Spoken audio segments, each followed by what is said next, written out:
Alright guys, so this is day 2 and we're gonna just go ahead and create our network. So what's the plan here? The plan is same as before, so I'm just gonna quickly draw that, and then we're gonna go ahead and so we had one template machine. Now we have two virtual machines here that are server 01 with IP 192.168.200 dot. Oh, let's change it, right? 201.1 and then 255.555.550. And did we give static IP already? No. So if we go there, local server. Oh, you did. We did. I think we took a snapshot as well. Static IP was given. Okay, then we have to just stick with that IP. So this means we're just activated, renamed, and static IP given. I think everyone is on that state where we just activated the two machines, renamed them server 1, server 2, and static IP was already the one that we used in the previous course. So yes, no need to change that. So this is IP right now, and the gateway is 50 still, or is it? So I'll just click here, double click, details, and it doesn't show me the gateway. So I'll click that. Oh, we didn't give a gateway. 168.200 dot. So let's just give that 50 as a gateway. Just make sure that although we don't have any device that is leaving. Yeah, DNS is already there. Nope. DNS would be the first machine, because we plan to install DNS on the first machine. So DNS would be 1. But we don't have any gateway device there. We're just planning to put that gateway there in just an IP there. Even if you don't give an IP in our private environment, it doesn't matter. So I think everyone has given that IP last time. It's on the video as well. It was 1. So guys, just double check your gateway. Did we give 1 or did we give 50? No, We didn't. Okay, so let's put it to 1, right? So let's make sure that it is 1 because that's what we did last time, and the video is there. We can just check back that video as well. Let's go ahead. If you check your gateway, you give us 1. Okay, so it's okay, and is it me perspiring or is it really hot here? Okay, anyway, so gateway, make sure it is 1. I'm just gonna put it on the diagram as well so we can go a bit quicker. Last course we gave 50. 1 we can ping, 50 we cannot ping. There is no such device as that is having 50. So the preferred DNS is 1 as well. So and then server 1 we have nothing else other than that. So what we're going to do is we're going to install ADDNS DHCP excuse me, and rename admin, the drill, what we did last time as well. So rename admin. We're gonna rename the admin, and when we're doing these tasks, I'm gonna quiz you a little on that, and we're gonna go fly ahead and configure that. We've been configuring that before as well. So rename admin, then create 390 users with PowerShell. Create 390 users with PowerShell. So that's these are the tasks that we need to do here on this machine. Then we're going to go for server 02 and simply join it to domain, because that's what we need to do here. We have already given static IP here as well. So the static IP here is 192.168.200.2 255.555.550, and the gateway is 192.168.200.1, guys. And the DNS is, what should be the DNS, guys? 1. Everyone agrees to that? I got your attention now. Okay. No, it is 1, yeah. So okay. So that's it. More quiz questions are coming. This was the just to get your attention. So the gateway is 1, of course, because the gateway will be no, not the gateway. Preferred DNS will be 1 because DNS would be here. Okay. Anyway, other than join to domain, there is no other task for now for this. So let's just get on with it and just simply install that all one by one, and I'll quiz you as well for that, right? So right now the situation is that it has both machines, both VMs have been renamed, both have been given static IP, and both have been activated, and snapshots have been taken on both, right? That's the mucho importante thing, very important, that snapshots were taken for both, right? Make sure they were taken for both. Okay, if that's done, so let's go ahead and let's just install that CreatedDNS DHCP. I know it's boring, but anyway. So let's go ahead. I'll just magnify that so we could just create our lab a little faster.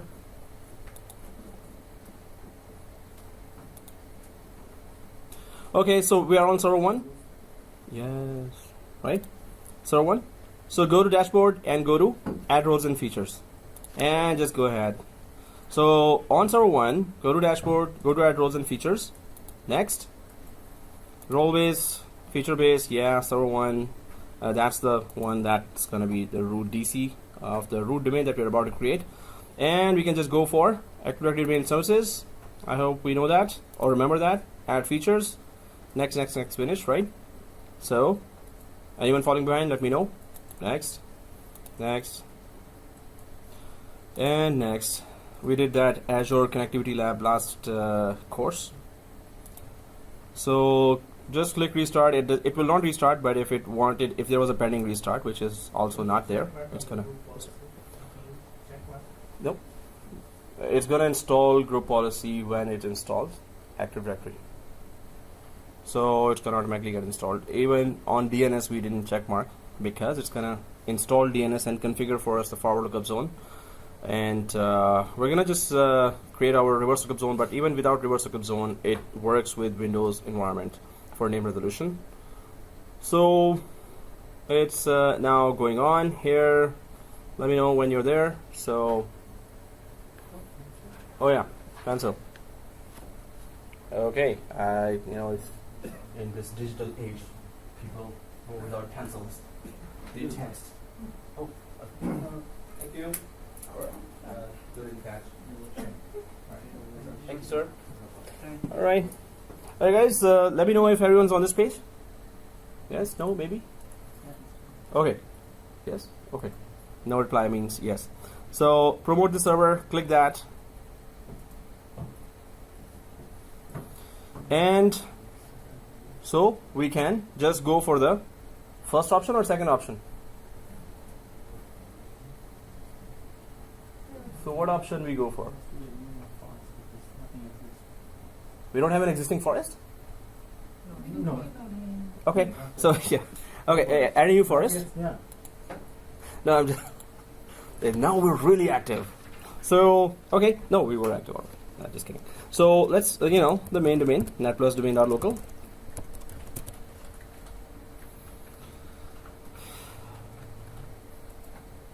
We could have named that domain we like Popeyes.local. So, but anyway. Yeah, we're creating a new forest because that's the new network for this whole course. We're going to be working on that throughout the course. So, Netplus domain.local, if everyone has put that, let's click next. And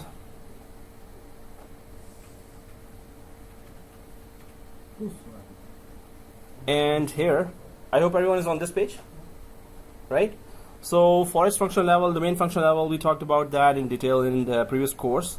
But if I had a previous domain controller here, or if I was planning to have an older domain controller, I would go for backward compatibility for that domain controller. If I had a member server, which is 2008 R2, then I don't have to change the forest function level for that. It's just for the domain controller that if there was the plan that maybe there's some legacy application in your company that is only compatible with 2008 and the company is not getting rid of that, company wants to still use that, so we could just go for backward compatibility. Right now we don't have that issue, so we can just stick to our latest features on forest level and latest features on domain level.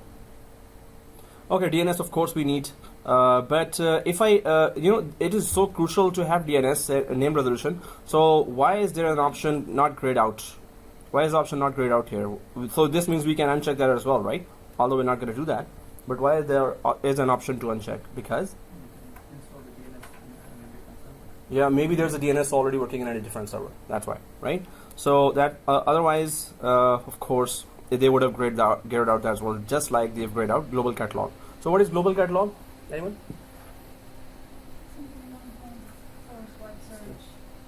Yes, one. Forest-wide search and user logon.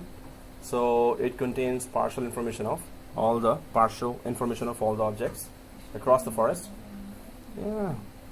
So RODC is in the third course, which is 70-742. This is 70-741. While we just finished 2 weeks ago 70-740. So in 741, of course, we don't have RODC, but anyone knows the purpose of RODC? We haven't talked about it actually. Just read only. Read only. You can edit only. Read only what? Like whatever. Oh, it says that.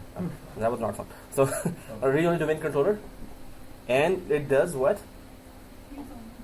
It reads. It's just the information. Good reading habit. RODC, but it's not able to do any editing or. We cannot do any modifications on the RODC. It's a domain controller. So what it doesn't do? Yeah. Support server? Support server, yes. RODC could be a helper server for the domain controller, which is read and write. So RODC, what it doesn't do? One thing it doesn't do that every domain controller does, but it will not do that. So every domain controller's basic things are AAA, right? Authentication, authorization, accounting. That's what every domain controller does, right? So it will do, RODC will do authorization and accounting. It will not do authentication.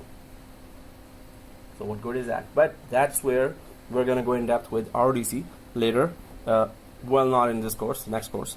But it's there, so we just talked about it, that it's where you don't have enough security, good security. So you can just put RODC there, that anyone who logs in cannot make modifications there, right? So anyway, RODC is there, and then there is DSRM, Directory Services Restore Mode. We use this DSRM for what?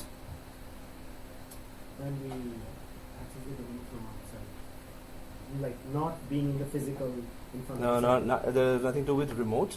It's restore mode. So Restoring from the backup. restoring from the backup, exactly.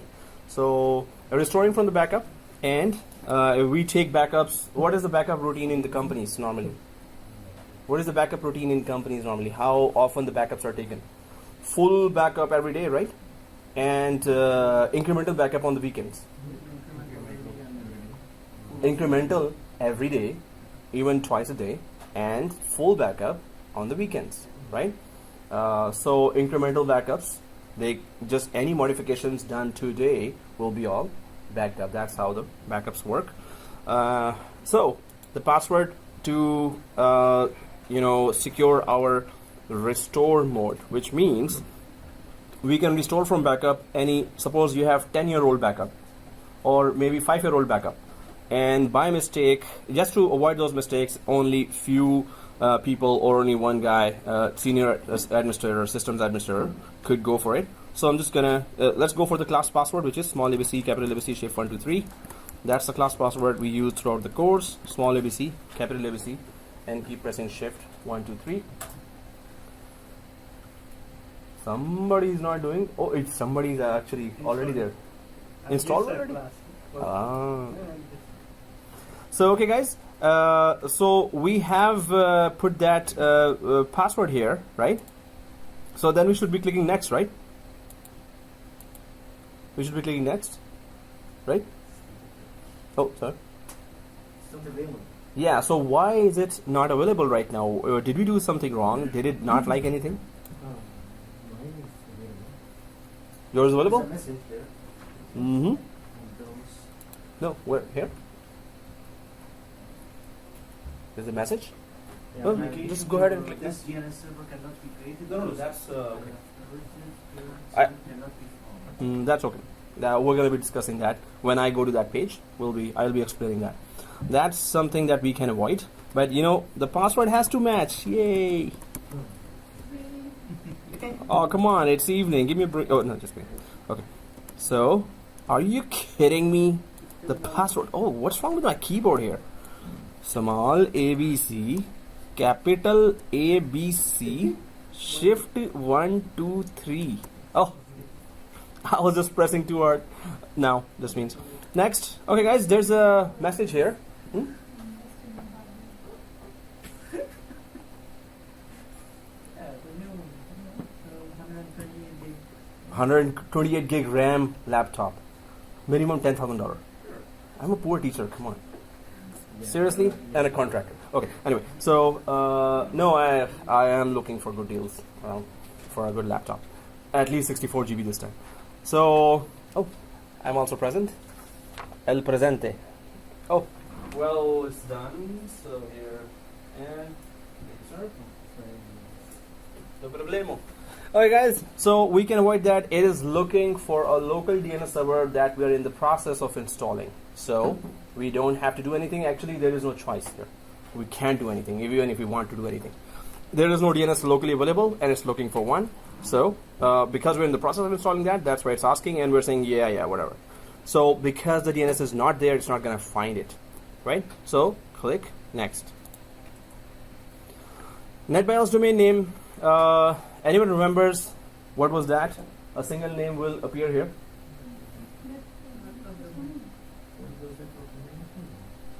No, why there is a single name there? Well, that's always a tricky one. It's because we don't use that approach anywhere throughout the lab.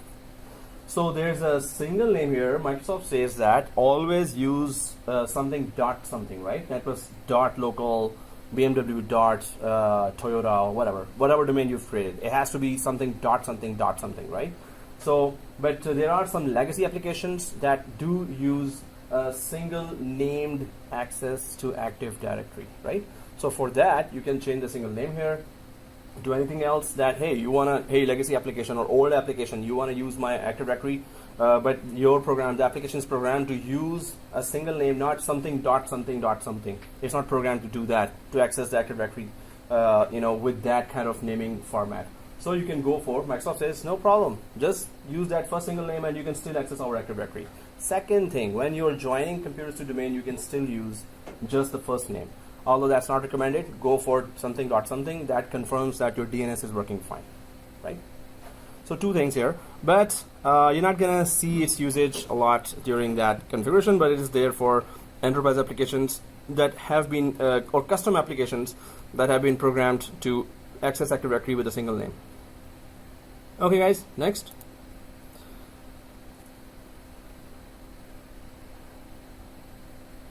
And then, what was sysvol? I kept on asking that before, but yeah, it's been that long. So last year we did that course. Sysvol is, yeah. So one student always said, whenever I asked system volume, that's it. I was like, okay, what's the purpose of that? Oh, okay, quite. Yes, and yes, good teamwork. What script, what policy? Repository. Third word, but I don't know what you're talking about right now. So it contains all that groups. No. Distribution point. But you're, oh yes, fourth word, distribution point. So it's kind of a puzzle now. So 2 syllables. First syllable is, I can just do that game. But anyway, sysvol is used. So it is a repository and distribution point for group policies and scripts to be distributed across the network, across the domain to users and computers. So group policies and scripts are distributed from this shared folder on domain controller throughout the domain to who? Users and or computers. So again, 2 things are launched from here to be applied on users and computers. What those 2 things are? Group policies and scripts. Okay, this is very important folder here. So anyway, domain controller will always, all domain controllers will always have that, right? So click next. Yeah, very critical. So view script, just the purpose of that. What is that? View script. You want to do the whole thing using PowerShell. So the whole Active Directory deployment, if I click the view script, this is a PowerShell script they've created to deploy Active Directory next time with PowerShell automated deployment of Active Directory. For that, you can save the script if you want to do it that way, right? So let's save it, and this is your assignment. Thank you very much. So before next Monday, you're supposed to create screenshots of deployment of the replica DC with the help of this script, right? So create one member server, join it to domain, which is about to be created now, or in home lab, then use this script to successfully install a replica DC. So I'm going to be putting that in the group, assignment 1, right? Before next Monday, so that if you Google it, or YouTube it, there are so many people who have done it. And previous other classes, I've given this task, majority of the students were able to do that. So just take the challenge, and this is the first assignment, then there will be others. So the main thing is save this script somewhere. So let's save it. This is just a text file right now. You have to convert it to .ps1 file to use it as a PowerShell. So click File here and Save As. I did not give it in the first course, the 70-740, then we were just learning. Now we have done so many labs, complicated labs there, like failover clustering, Hyper-V, Azure. So, we should be able to do that. And yes, it's an open book, of course. So just Google it or YouTube it. You will see that how to deploy the replica DC with PowerShell and this script, but you have to use this script for that, right? So save. I'm just going to click Save here. Oops, actually Save As. Save As, and on the left side you see Documents, right? So, and just name it. So it's not .tmp here. Just name it that AD deployment script dash PowerShell. AD deployment script PowerShell, right? So before next Monday, please send the screenshots inside MS Word document. Email me those. In AWS Azure class, they are doing assignments like this, right? So in VMware class, in Office 365, they're sending assignments. So now you have to take some more challenges, right? So this is just one. There will be more coming your way. So anyway, I'm saving it in the documents of server 1 here, right? You can just save it anywhere, or you can just email it to yourself to, right? To copy the whole thing in. Okay, once it is saved, this is a text document. Close. Throughout the week, if anyone needs help, I tried everything, I googled it and YouTube it, I could not deploy that through PowerShell, so can you help me? Then I'll just send you my document, step by step, right? But you have to still do it, right? So take the challenge, it's good for you, it will be good for your experience, and market needs troubleshooters. So if you can troubleshoot, you're good. You're in demand in the market, right? So troubleshoot your way and implement that, right? Next. And that's it. So now Active Directory is being installed with DNS.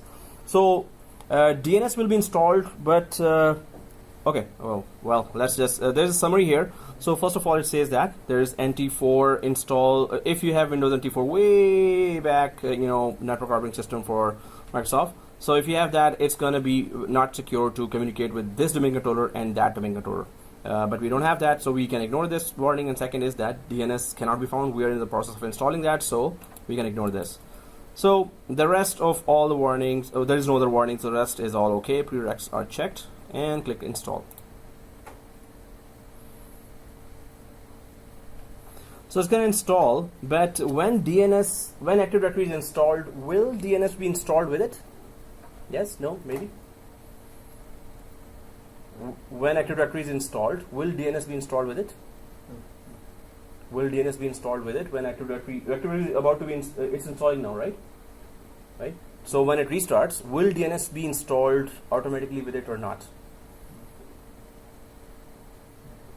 No, everyone has their own. Yeah. If you choose. So did we choose? No. Did we choose during this wizard? DNS installation. So there are two no's. Yes, no? Yes, there were. So you're There saying was, yes. I think, yeah, there was a step that. So we unchecked, we checked, right? Something. So you're saying yes. There no Yeah. and no. Yes. Oh no! If I say that, then everyone will. So you're saying yes. You're sure, right? Yours yes. Your no. We discussed it. We said there might be another DNS server on the network. Let's grab them all. This is a trap now. Yes. Yes or no? Will DNS be installed when Active Directory is done here? You're saying no. Yeah. Yes. Okay. Yes. Here. So yeah. So how many Popeyes we need to order now? And who is ordering now? Those who said no. So definitely we discussed it, guys. So when we unchecked and checked, that was I was saying, hey, why is there unchecked check option for DNS, right? So you said that maybe there's another DNS, but we checked it. When we checked it, this means DNS is installing. Okay, we're gonna be more alert now with the basics. So okay, DNS, because we checked it, so it gets installed with Active Directory. But what portion of DNS gets installed and what portion of DNS does not get installed, and we may or may not, if we want, we can install DNS. DNS is that portion. So there are two sections there. What section gets installed and gets configured automatically in DNS? So first thing, yes, DNS gets installed. Second thing, one section of it gets installed. Second section, it's up to us, we want to install it or not. Okay, that's something that I need to name that section now. There is FLZ and RLZ. FLZ is forward lookup zone, RLZ is reverse lookup zone. So which section gets installed automatically, or does any section gets installed automatically? So the question would be now, if DNS gets installed, is it an empty DNS or is it configured somewhat DNS that gets installed with Active Directory? Is it just an empty role of DNS that gets installed, or is it partially configured as well?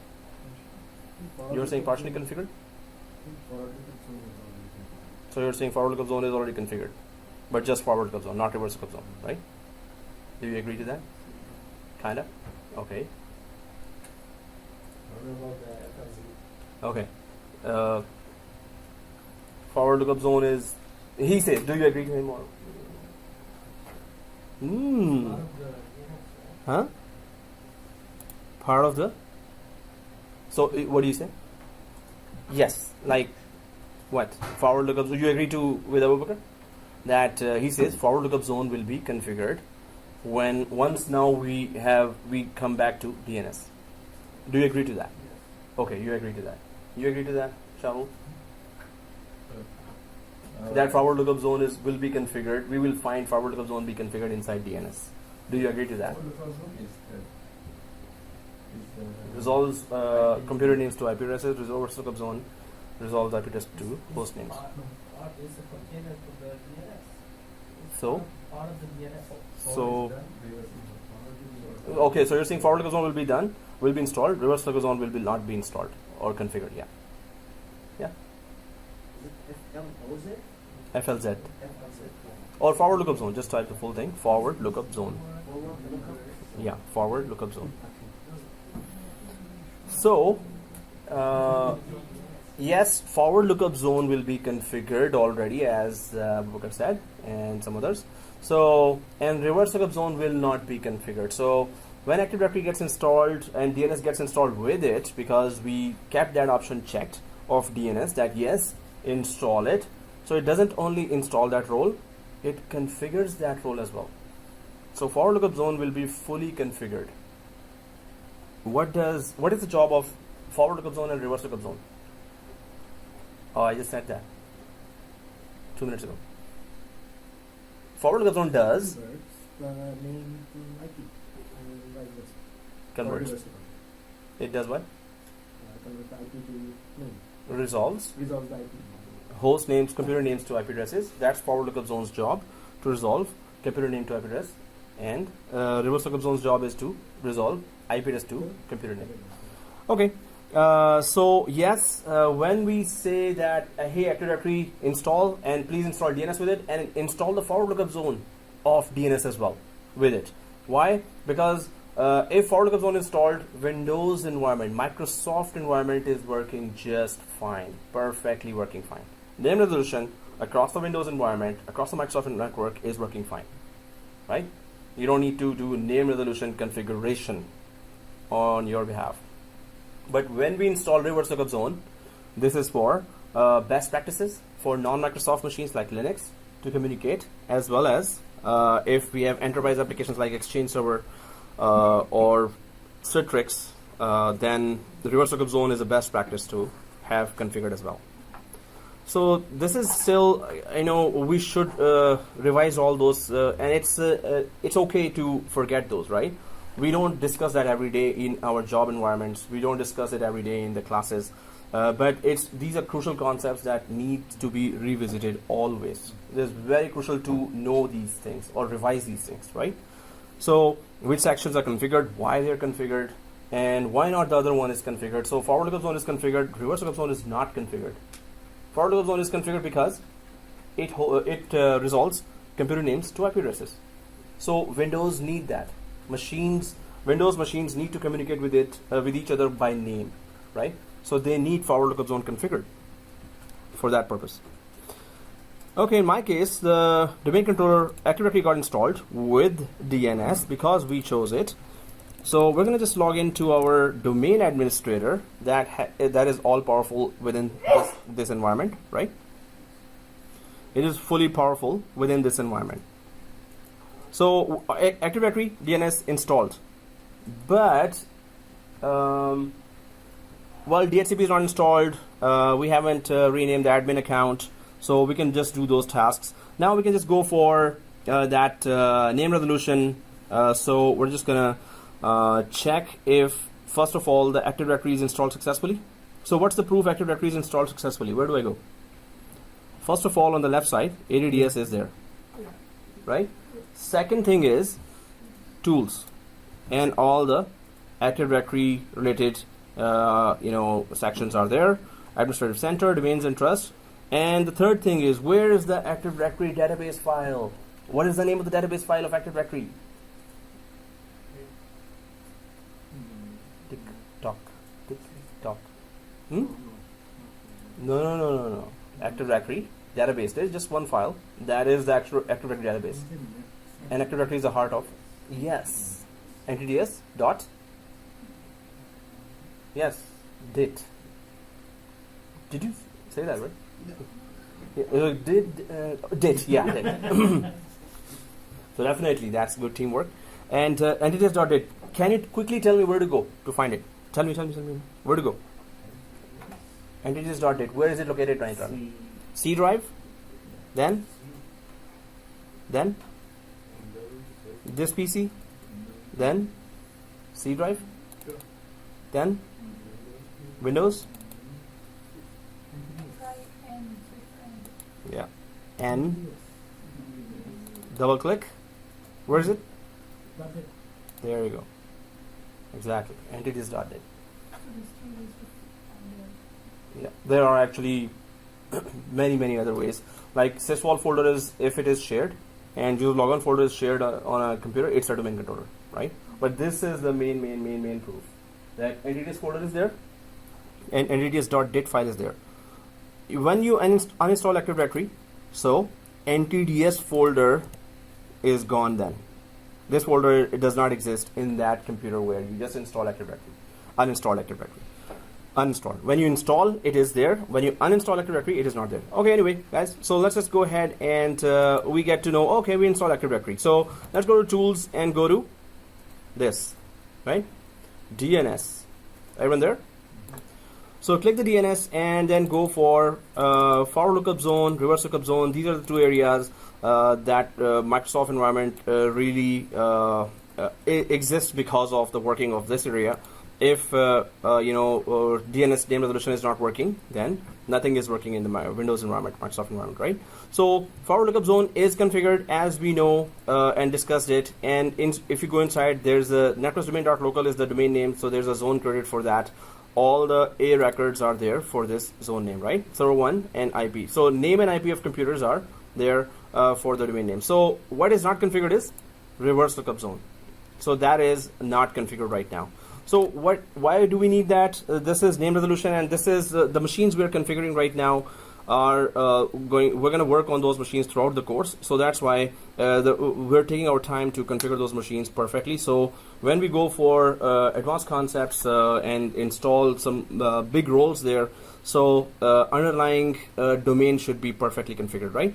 So let's go to command prompt on server 1, right click and command prompt admin. So with admin privileges, let's open the command prompt and let's go for that command which tells us if the DNS is properly configured or not. So what was the command for the DNS? That tells us the FQDN. Hey. Are we confident? Now you can see. No. Isn't it flush DNS? Hmm? Oh man, no. But the lookup side is okay. NS lookup. NS lookup, name server lookup. So, huh? Yeah, these are no, but we're just revising the basics. We will be going ahead with the more complicated topics that are exam objectives of 70-41. But this is basics, and this we need to revise. And yes, it is okay that we forgot it. It's not okay like okay. It's just that it's natural that we don't discuss it every day, right? So anyway, how to fix that? I just want to fix in a professional environment. You need it fixed. So default server should be saying server1.netplus.local, and address should be showing correct IP address, which is 192.168.200.1. Yeah. For NS lookup, check the spelling. NSLOOK. Oh, and there is no space. Did you? No space. NS lookup. This one. So what's the error? It's not showing what is showing on my board. Yep, it's showing. It's not showing. NS unknown. Oh yeah, so it's also okay. We're gonna be fixing that, but it's just showing IPv6 here. Uncheck IPv6. Yeah.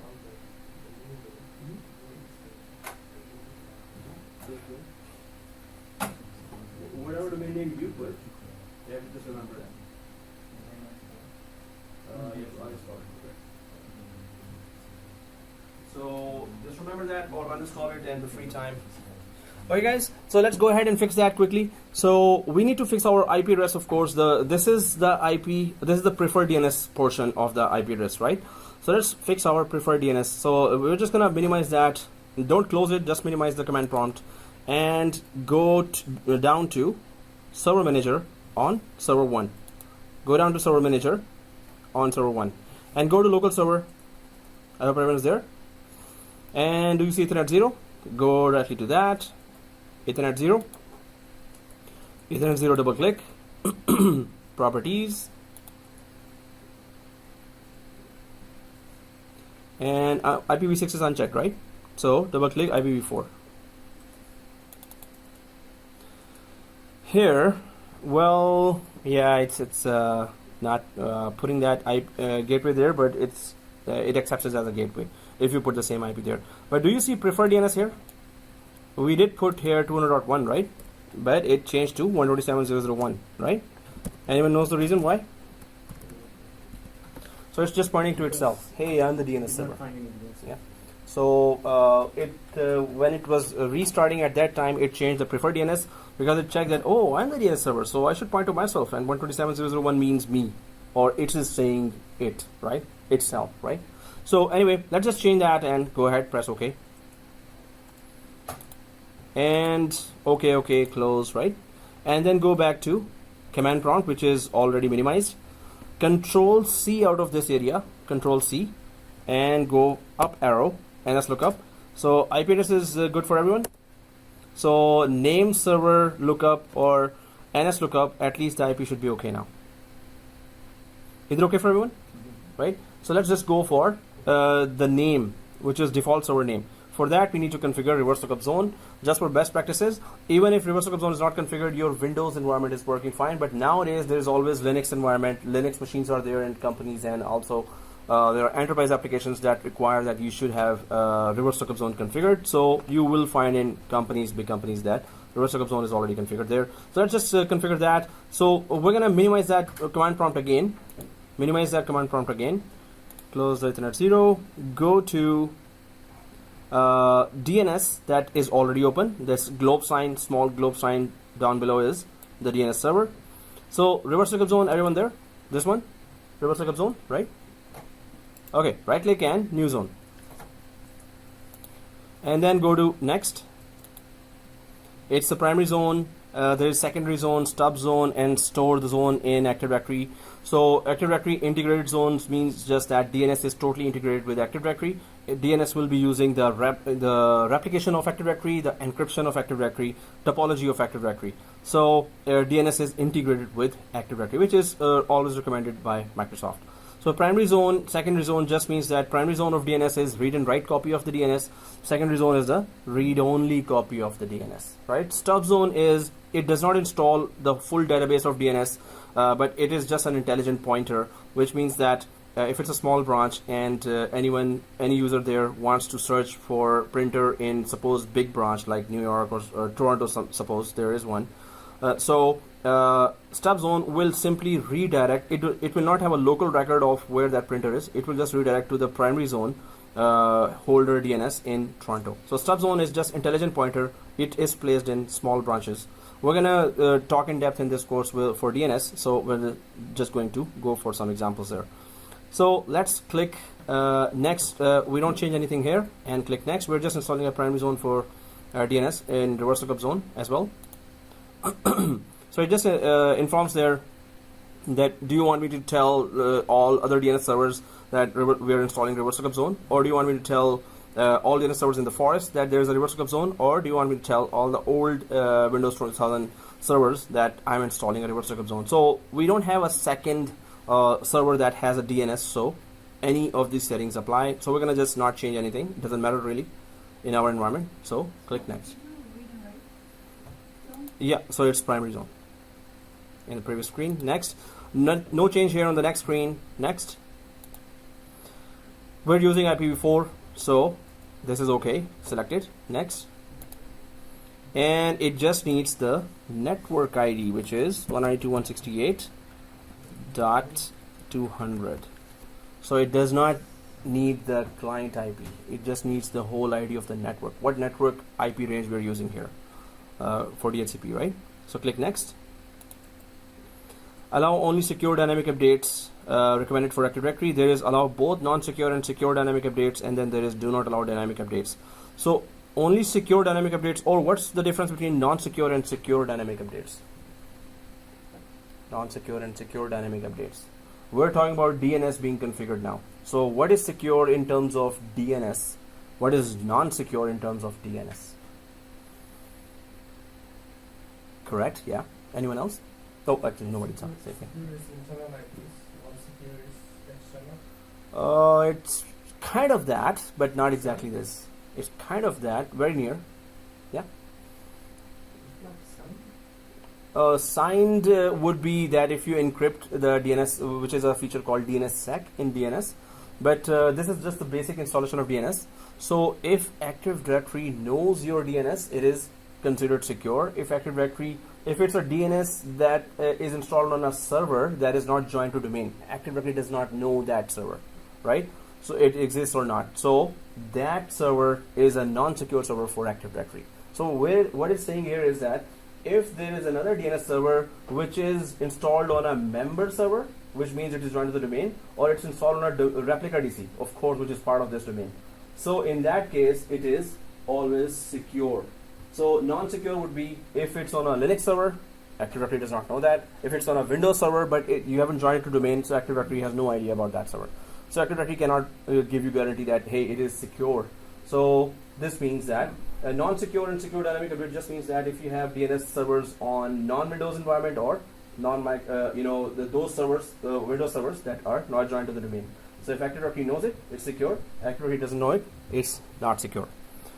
So allow only secure dynamic updates, and dynamic updates means automatically updates the two DNS servers there, right? So Microsoft always recommend that you would have, suppose you install Active Directory and DNS here. So when you're installing a replica DC, so install DNS there as well. It's always recommended that if you have DNS and Active Directory here, install an Active Directory DNS there as well on the second machine.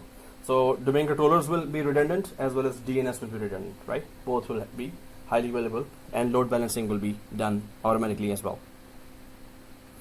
So we select the first option, we keep it selected, and next, and finito.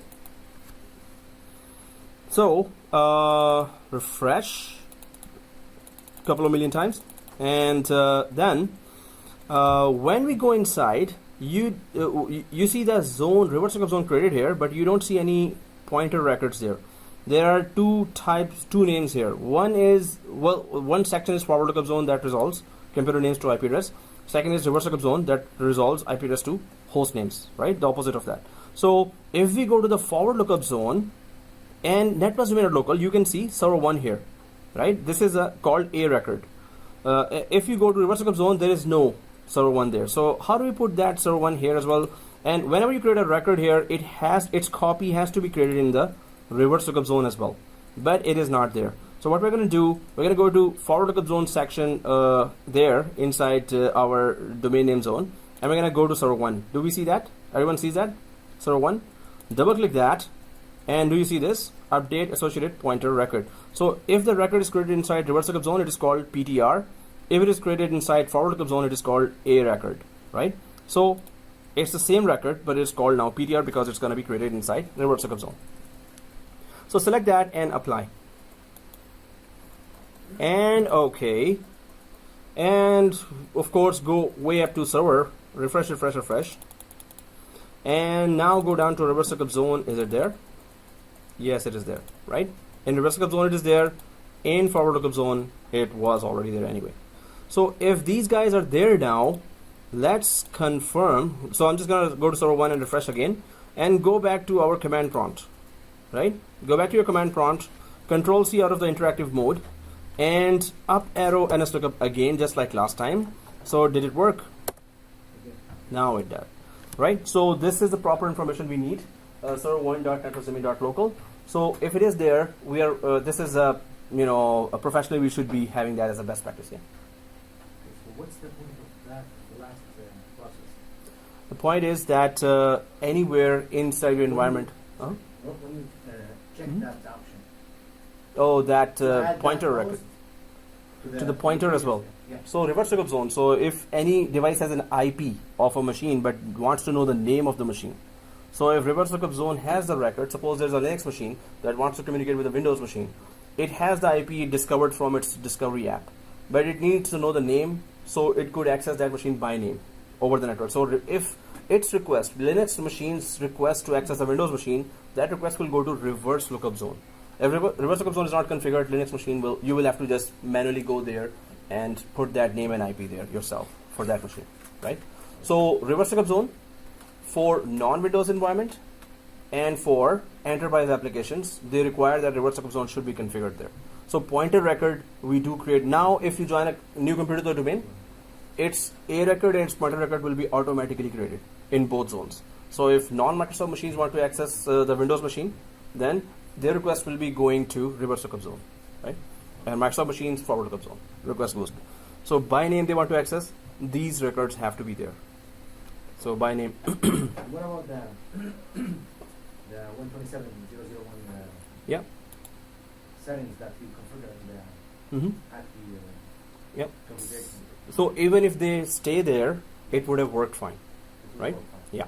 But we changed it just to follow the best practice. 127.001. If we suppose install DHCP here, so DHCP will catch whatever is the local preferred DNS as the DNS IP, and it's going to tell every machine. Suppose there are 10,000 clients that needs IP from DHCP. So 127 will be given to every client that your preferred DNS is 127. So that means every client will look to itself.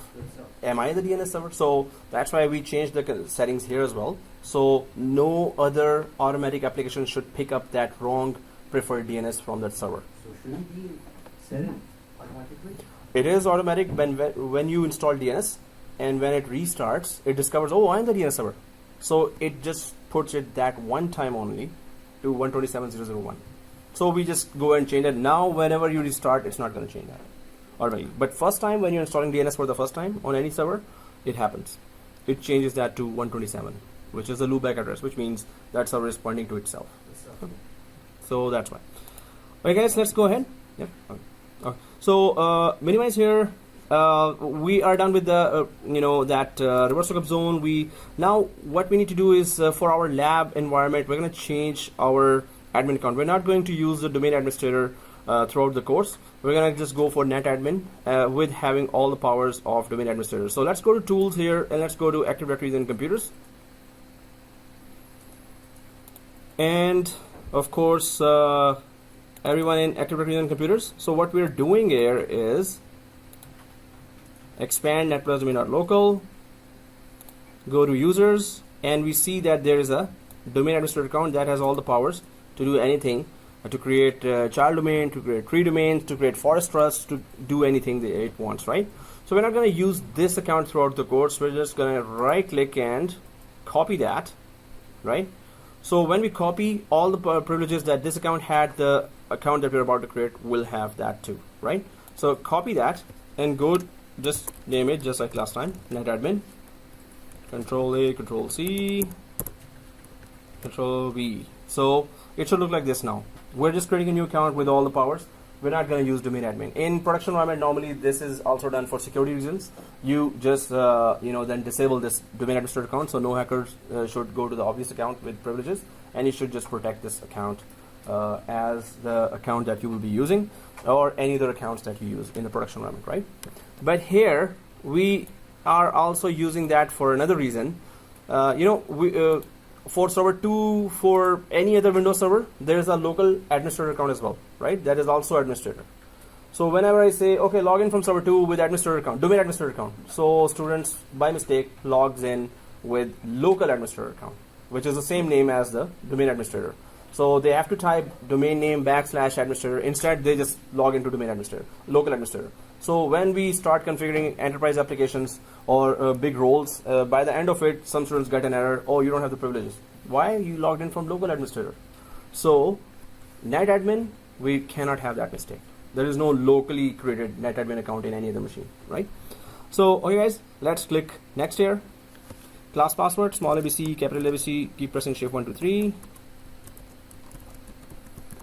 So we don't want to go for this habit of password never expires. In the production environment, it will expire, so we'll just follow that.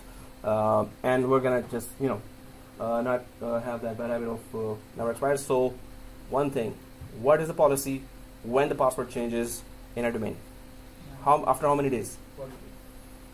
Okay, 42 days. After 42 days, by default, password changes. So we can change it to any number of days, right? But 42 days is the default.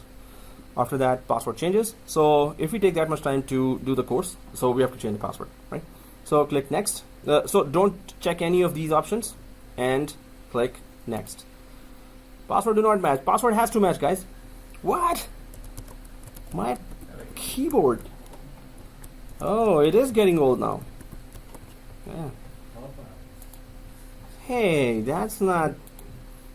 No, don't worry, keyboard. They didn't mean that. No. It's okay, laptop. Okay, guys. So here, let's just sign out from this and sign in. But should we just disable the administrator account first and then sign out?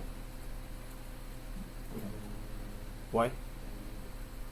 Should we disable it now, administrator account, No. and then sign out, or should we sign out first? Sign out, log back in. Yeah. Because we log in from this account, so we cannot log ourselves. And suppose that only 2 students did till now, record-breaking thing, that the student gave a password to netadmin, then signed out and forgot that password of netadmin. So now we are logged out and it's cold outside, so you have to reinstall the whole environment. That's the fun part. Okay, anyway, so till now there are 2 who broke that record. Sign out. And other user, netadmin. So we're not going to use that other account. Seriously, my keys small ABC, capital ABC, shift 1, 2, 3. Alright, so okay guys, let's go ahead and install DHCP, check it out, and then go for our topic for this course. So we have just logged in from NetAdmin. We're going to be only using NetAdmin there, right? So since our domain is created, and if you see that pop up, just click cancel. And so server 1, now if you go to Active Directory tools, let's go on server 1, Active Directory then computers, tools, Active Directory then computers, and then go to computers. So there are no computers there, and in domain controllers there is domain controller, right? So let's put some computer here as well, right? How do we do that? We go to server 2 and join it to domain. Yay. Okay, let's go to server 2. Let's go to server 2. Now if our communication between server 2 and 1 is okay, it's going to join to domain easily. Otherwise we're going to troubleshoot now. So let's see. So that's again of my keyboard. Seriously, I have to really press the keys now. Oh. Okay, so here guys, before right click here, before you join to domain, right click here, go to command prompt admin on server 2, go to command prompt admin on server 2 and type nslookup on server 2, enter. So it should be giving you FQD in here. This means yes, name resolution is working fine, right? So nslookup and minimize that, we're good. So let's go for local server. Still, if there are so many communication gaps like firewalls are on, or it is not pinging because of the wrong static IP. Yeah, so let's just even if server 1's firewall is on right now, let's just try to join it to domain. If it stops, then we're going to go for the firewall and turn it off there, right? So server 2, local server, and go to workgroup. Click the workgroup here and click change. And domain, and we know the domain name, Netplus domain dot local. Enter. If username password screen comes, credential screen comes. So what username password are we giving? NetAdmin that we just created and gave all the powers to this account. Now after we press OK, let's see who gets an error, who doesn't. I hope I don't get an error. Oh, okay. So it was, but anyone getting an error, let me know. So what we need to check is firewalls, although firewall is on domain controller, but normally DNS traffic is added to exceptions already, automatically. And second thing is that the VMnet settings on the this VM workstation should be okay. Third thing is, are you able to ping if your IPs are okay or not, right? So press OK here, restart, go ahead. So it's joined to the domain now. Restart. So hey, we got a winner. Okay, so yep, T-shoot. So ping because the IPs are given already. So VMnet, and IPs on both sides 192.168.200.1, 200.2 are there or not. Third thing, gateways are same for 200.1. So if they're pinging, then they're pinging. Oh, then check the spellings of the domain name. Netplus domain.local. Let me know if it doesn't work. So I'll come. So guys, here it's still not showing here the computers. So what do I do to show, to make it show? Refresh. There you go. So okay guys, DHCP. So is it working? T-shoot. Oh, yep. Spellings? No. DCP. Then I asked him, is it working? So yeah, it mixed up. Like DHCP is working. No, DHCP we haven't installed yet. So okay. So you good? So I just put in instead of 1P for Netplus. Oh. Double P. Okay. This means coffee for everyone, right? No. Okay. Yep. Should you disable the administrator account on server 1? You know what? Let's keep it open. That would be our backdoor. In a production environment, I would have disabled it. And here, let's keep it open. Because if somehow NetAdmin was misconfigured, we tested something, so we can still have another powerful account that is still there. well, I'm also not disabling it, so I don't trust myself as well, right? If it comes to trust, what? No, it's not about trust. It's just that if anybody, okay, guys, let's go ahead. So server one. So server one, let's just go for DHCP. So we have what? How many roles on server one? There is domain controller. There is DNS here, and we renamed and created a new account for domain administrator, and then we joined the second member server to domain, or a standalone server to domain. Now we're gonna go for DHCP. Let's quickly do that. So let's go to dashboard here and add roles and features. And next, role based, feature based. Next, we know the drill. So now you see DHCP there, everyone. So let's click that. Add features. Next. Restart. If it wants to, it will. Otherwise, it won't. Install. So we're going to just test the DHCP, and of course I'm going to ask you some questions on DHCP as well. So open your notes. No, just me. Should have put ice cubes in this.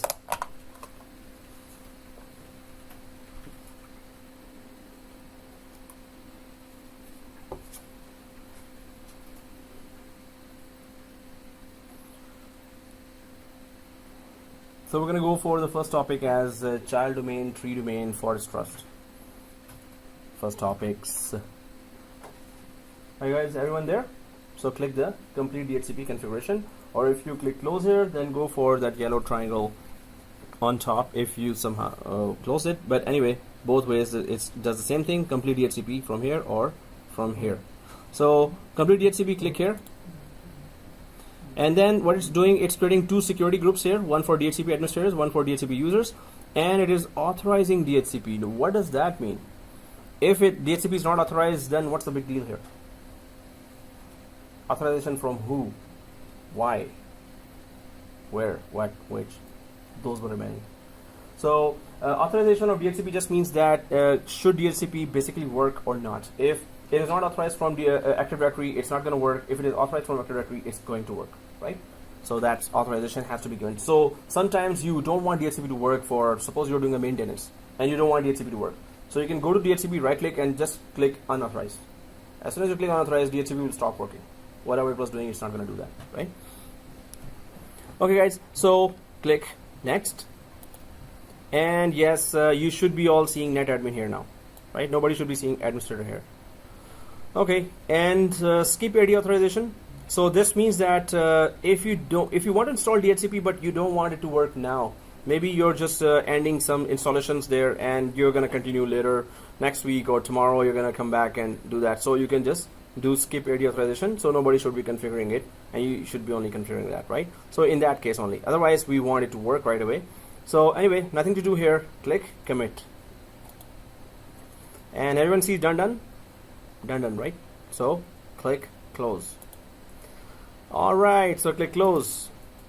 So DHCP is configured. So DHCP is working now, right? So we should be getting an IP now, right? Automatically. No? Why? We have to create the scope. Exactly. So we have to configure the scope. Okay, so minimize this. Tools, DHCP. Let's go to DHCP here and expand that. Go to server 1. This is the DHCP now. Double click that. IPv4. So right now this is the DHCP role installed only, but it is not working because we haven't configured a scope that gives automatically IP addresses. So right click the IPv4 and go for new scope now. Everyone there? So click new scope and next. So let's give it just company scope 1. You can just put any name here. Company scope 1. Suppose there are 10 floors. This scope gives IP to the computers of 2 floors. You can just go for floor 1, floor 2 scope, something like that. So anyway, the company scope 1 next, and then the range, whatever range you want, you can give that 192.168.200.61 up to 192.168.200.81. That could be any range, right? So once that range is given, excuse me, so click next What's your any range? till 81, 200.81, 61 up to 81. And next, now we don't have to do exclusion range, but what is exclusion range? Yeah, we reserve it. We don't use that now. So we say that. So what should be the exclusion range? Suppose I want you to exclude 5 IPs. Any 5 IPs. You know the range now. So what 5 IPs you want to go for? Give me from 51 to 56. You would want to exclude that, right? Right? Anyone else? Any 5 IPs, right? Anyone would agree to that? Shouldn't it be between 61 and 81? Should it be between 61 and 81? Exclusion, right? Is our starting 61, 51? Yeah. And 61 to 65. So It should be between 61 and 65. exactly, it should be between what we have given. So you were giving, because last time we gave 51, so that's why you remember 51. But this time we gave 61. So, but we know the main point, right? It should be from within the range. Okay, that's correct.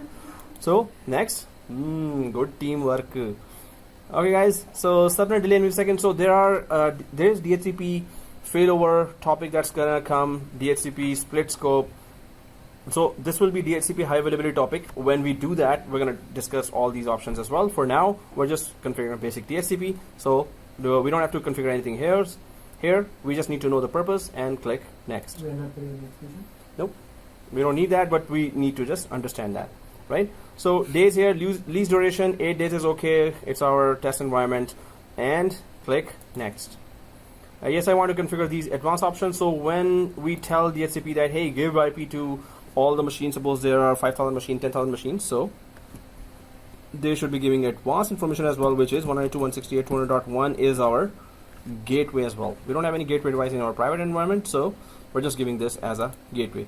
So DHCP will relay that message to all the clients and tell them, hey, this is our gateway. Next, Sir, yeah, can you go back. refresh exclusion versus what's the other one? Reservation. Yeah, exclusion is when you reserve it for, right? And reservation is when you exclude. But like, no. Oh, no, I just kidding. remember Kazis said, like, that's your, Why did you use the word reservation? That's another terminology in DHCP.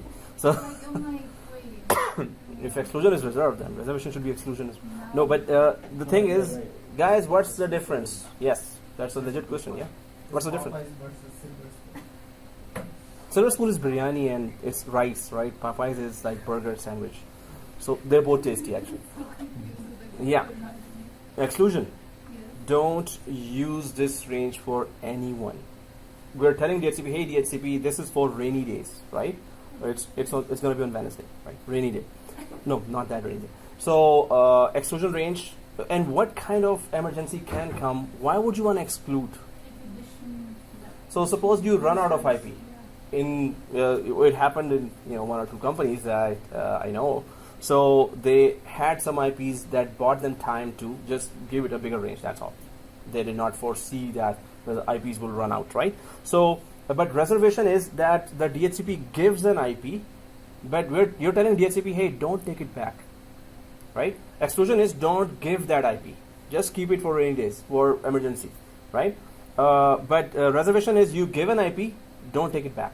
When the lease time finishes, our lease time just passed away here, so it was 8 days right now. Suppose it is 8 days. Suppose it is 30 days in production environment. So an IP is given to CEO's laptop for 30 days, but it's CEO, right? Writing our checks there. So we don't want his or her IP to be, or any disturbance in any of his or her operations. So we would reserve his IP. Now reserve means that suppose he goes out to meetings, he goes to different countries, he's away for more than 30 days.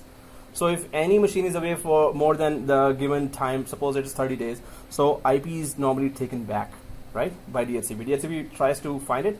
When half of the DHCP time is gone, then when the full time is over, it just pings. If that machine is not there, take the IP back. Reserve means don't take it. Reserve means suppose the CEO comes after 1 year. that IP will be reserved for the CEO, right? It will not be never be taken back. It's not static. Hmm? Is it the static? So instead, we could have given a static if we wanted to do that. But because the DHCP has a record of that, we have a MAC address of that in DHCP as well. So through DHCP, it's a client machine, right? Right. So static should be given to critical resources. Right. Servers, switches, routers are all critical resources, and printers.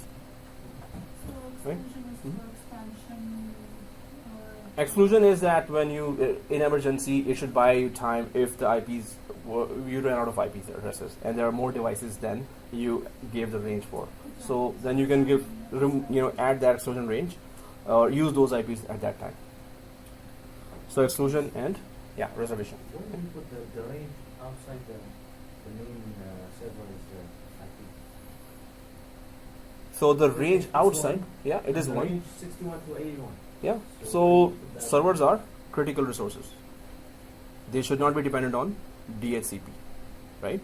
So servers, any kind of servers, file servers, print servers, SQL server, Exchange server, web server, they are critical resources. Why critical resources? Multiple users, thousands of users, hundreds of users connect to them. So if DHCP goes down, the servers will be affected by communication to the server will be affected, right? So we don't depend the servers on their server's IP on DHCP ever. We give them always static IP. So DHCP is supposed to be giving IP only to end users, client machines, which are not critical machines. One user, one machine, one user, one machine. So those resources where multiple users are connecting, you should give them static IP and keep them away from DHCP. So some companies do that. They give through DHCP IP to printers. Now many people connect to printers. Of course, daily we are using. So it should be a critical resource. It should be given a static IP separately. So we should plan our IP deployment there. So these servers must not be dependent on DHCP. They should. That's why they are separate ranged. Ahmed, we should be discussing more about IP in this question. Oh yeah, this course we're gonna be having one boring day for that. Oh, one very interesting day on that. Yeah. That would be a Popeye day. Popeyes. When you mention Popeyes, why do we always look at her? Because she invited everyone for Popeyes. Again, nobody. New So, job. new job. Yeah. Okay, guys. Next. So here it correctly discovers the domain name and the DNS name, and it will give it to the clients. So this is good. Yeah, give it. Next.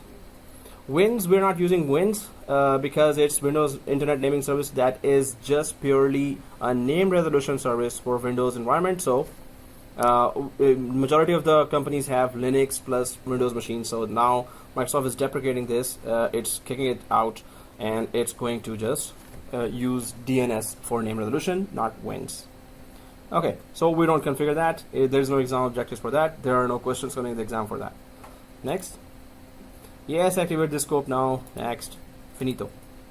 So let's just quickly check on server 2. We're going to temporarily change the static IP of server 2. We're going to remove that IP and put it on dynamic. And then we're going to check if the DHCP gives an IP to the server 2 or not. If it gives, then we're going to change it back to server 200.2, which was the static IP. We're just temporarily changing or removing it just to check DHCP. What IP should get? Anyone? What IP should get? 61. Anyone? Why not 62 or 63 or 67? That's the first one. Because Starts from 61. yeah, so it always distributes it sequentially, right? So it has to be 61. If it is given only, then it will go to 62. It doesn't randomly distribute that, right? It has to be sequential. Unless we excluded that, then it's not gonna give it at all, definitely. So it's sequential distribution. So let's just log in from our other user on server 2, which is netadmin, and then go for just remove that static IP temporarily. Check if you get 61. If you do, just change it back to 200.2. Yay. So on server 2, click local server and Ethernet 0. Double click Ethernet 0, properties, double click v4, just remove that static one and put it on obtain IP address automatically, and here as well obtain DNS server address automatically. Press OK, OK, and go to details, this one, Okay, so DHCP is working fine, and our communication between server 2 and 1 is perfect, right? So we don't need that here, so we're just going to go back to properties and go back to v4 and 192.168.200.2, 192.168.200.1, 192.168.200.1, right? So we're all good. We all have given this. Alright guys, let's go ahead. Is it duty done? 1 second is over. So is it okay? Done, right? 200.1. Oh, 202. The IP and the rest is 1. Okay. Press OK. Let us go ahead and let us go for. So now DHCP is on AD, DNS, DHCP, rename admin, and join to domain. Everything is done, tested. So let's go for our PowerShell users, 390 users. Yay! Right? So, oh, this means break. Yeah, right. Whenever you say 5 minutes, it's never 5 minutes. But anyway, okay, let's have that break, guys. Oh, I didn't put it to vote. Okay, anyway. So pausing now. Okay, so let's get back to our environment here, and I'll remotely connect to the other machine. So yes, DHCP is working fine, and we put back the static IP. I hope everyone has put back the static IP. Let's go for that PowerShell based users. Now I know this is a separate account, so I'm just gonna. Can you just open your Gmails, and I'm gonna send you those 2 files for the PowerShell users. So one file is that PS1 or PowerShell file. Second file is the .csp file that has the 390 names there. So the PowerShell file will just simply. Okay, I should not show that on the video here. So I'll just go to the Google group here for not the morning one, evening one, 7:41, and Monday, Wednesday. So PowerShell 390 users files. Okay, so there's the link, and please open your Gmail. And what we need to do is we need to create a folder called scripts inside our server 1. And download and copy these 2 files inside that scripts folder. So right now it's in your Gmail. Whoever's email was added to the Google group, you will be getting that. Okay, so here, just go ahead, go to your Gmail, click that link, download the 2 files, and what we need to do is on server 1, I'm just gonna put that scripts folder in the C drive of server 1. So off server 1 C drive, I'm just creating a folder called scripts, not case sensitive. Just remember that if you put scripts with like S or script only, just remember the spellings there. So I'll just double click that scripts folder here and server 1. So now I'm just gonna place those 2 files that I already have in the ISO folder, I guess. So I'll just go to my. Yep, there we go. So create labusers.ps1 and labusers.csv. I'm just gonna copy and paste it inside server 1's C drive scripts folder and paste. So yeah, it should be in the C drive ISO folder of the physical desktops as well, right? So if you don't have it, let me know. Well, I'll tell you, hey, I just emailed you. That's what I'll let you know. So otherwise, they are there in the C drive ISO folder, I guess, as well, if you want to search. Otherwise, just download and copy paste inside the server 1's scripts folder. So let me know if you're done with that.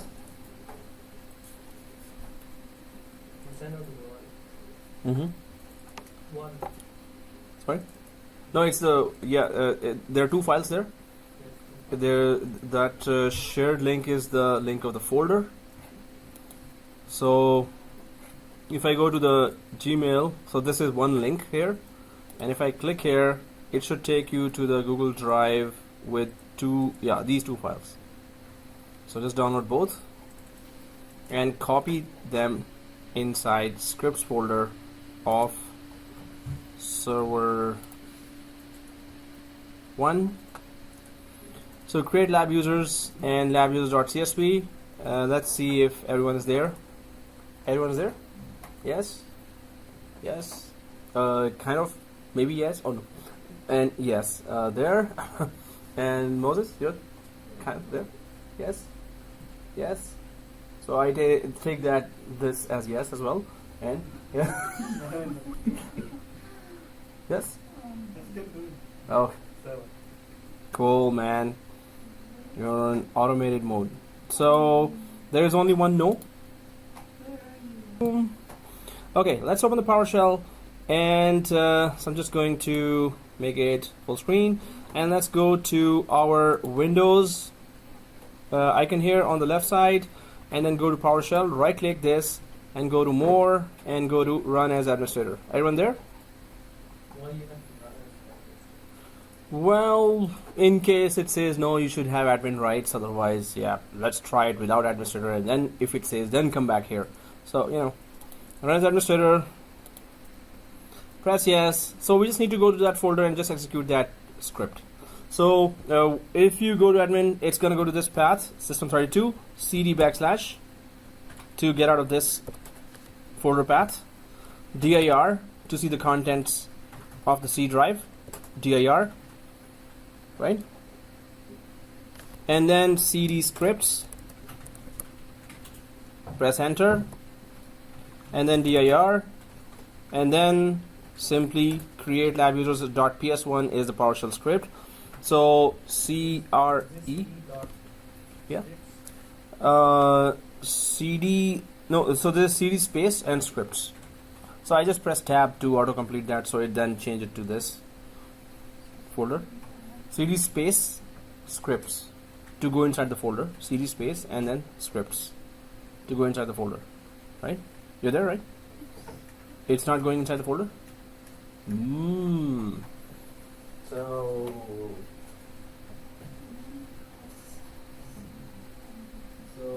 no, CD space and then type scripts. Oh, where is the switch folder? We didn't put it.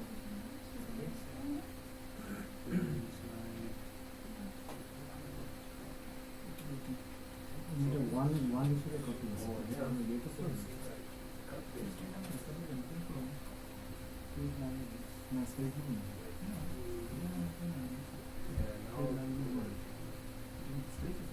So CD space scripts.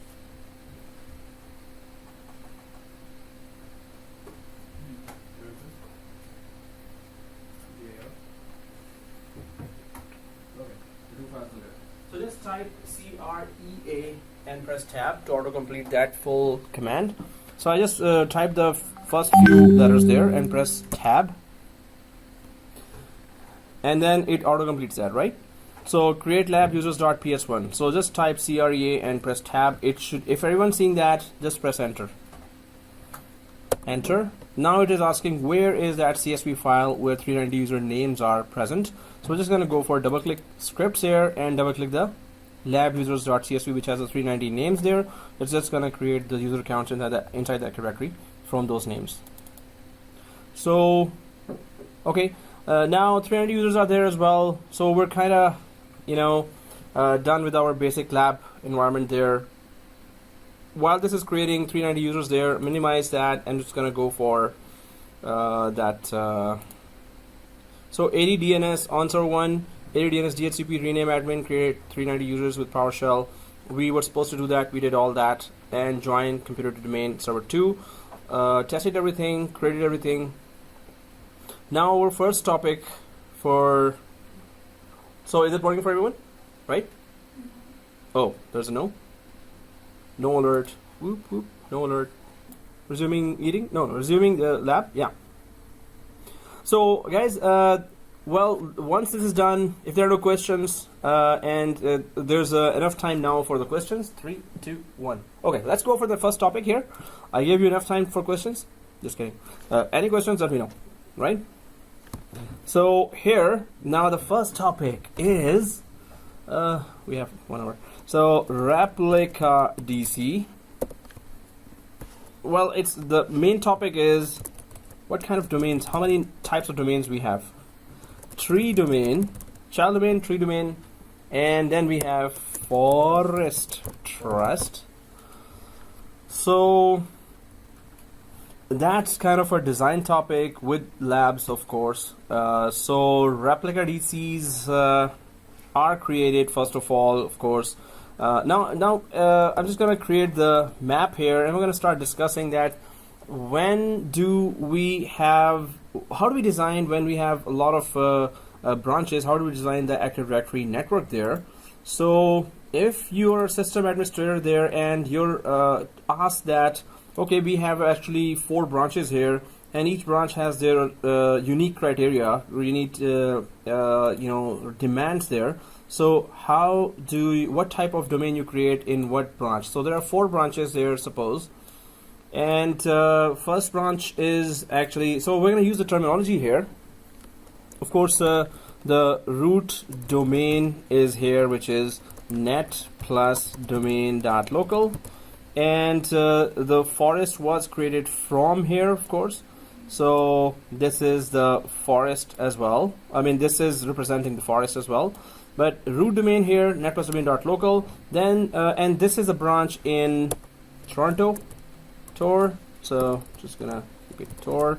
Then there is, suppose, New York branch here, and then there is London branch here, and then Vancouver branch. So suppose there are 4 branches here, and there are different criteria, scenarios there. So there will be child domain created here, there will be tree domain created here, and there will be no domain created here, or no domain, but still part of the forest. So these branches have of course a VPN communication connection with each other. So these branches are connected with each other, of course, but there are different scenarios here. So now the first scenario is, we're gonna do the comparison as well. So root domain here. Now the scenario is that the New York users say we're okay with the policies of the root domain. So we will connect to the root domain. We don't want to create our own domain, right? So first, root domain is created inside Toronto, and it is called Netplus domain.local. But New York user says, nah, we're okay with that. So okay with group policies, group policies there, okay with group policies, as well as okay with all suppose there are 10,000 users there in Toronto, so New York Active Directory will also show 10,000 users. If there are DNS records there, DHCP records there, so whatever is going on in Active Directory in Toronto, it will be exactly replicating everything to New York domain as well. So okay with all the AD configurations, right? So what's the big deal with that? Yes, so they are supposed to be okay. Aren't they part of the forest? So yes, they are supposed to be okay. That's the next question that arises. So we're saying yes, but there's a difference between London and Vancouver branches. So there are 2 servers here, 2 servers here, 2 servers. Why there are 2 servers? One is root DC, second is replica DC. Root DC, replica DC, root DC, replica DC. But, and anyone can tell me what is the purpose of a replica DC?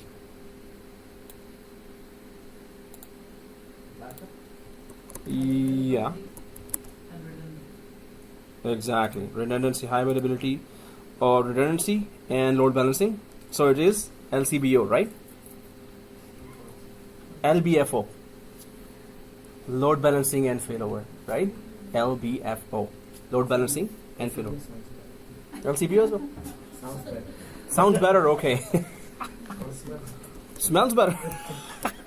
Well, After that weed is allowed this year, it's not gonna smell that better. Yeah. Question is, if the first domain fails, Yeah. how long is it going to take the secondary one to be active? Domain or the domain controller. Domain controller. So domain controller, first domain controller fails, the second domain controller is working fine. As at once it's working.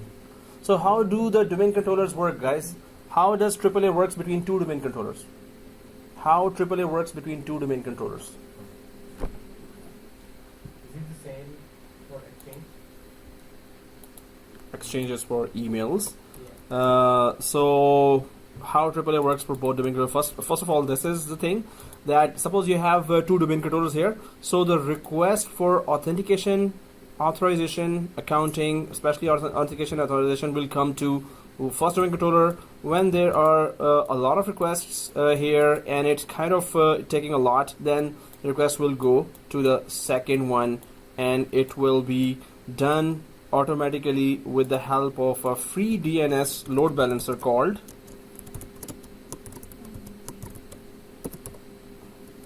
hey, we did that lab. Free DNS load balancer. There's a free DNS load balancer called it's yes, exactly, round robin.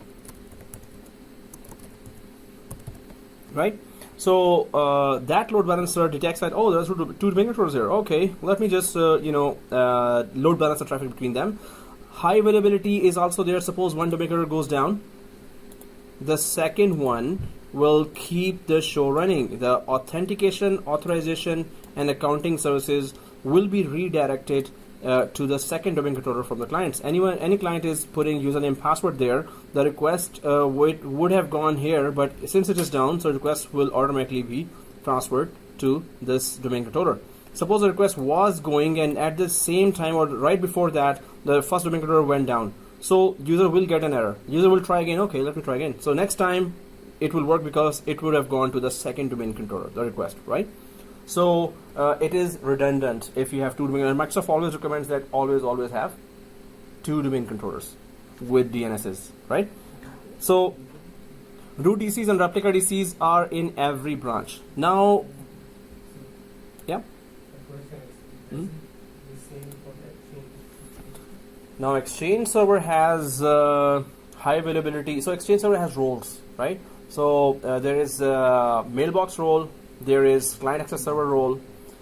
So client access server role has its own high availability, which load balances the traffic of the client, and then there is mailbox role, which load balances the traffic of the mailboxes.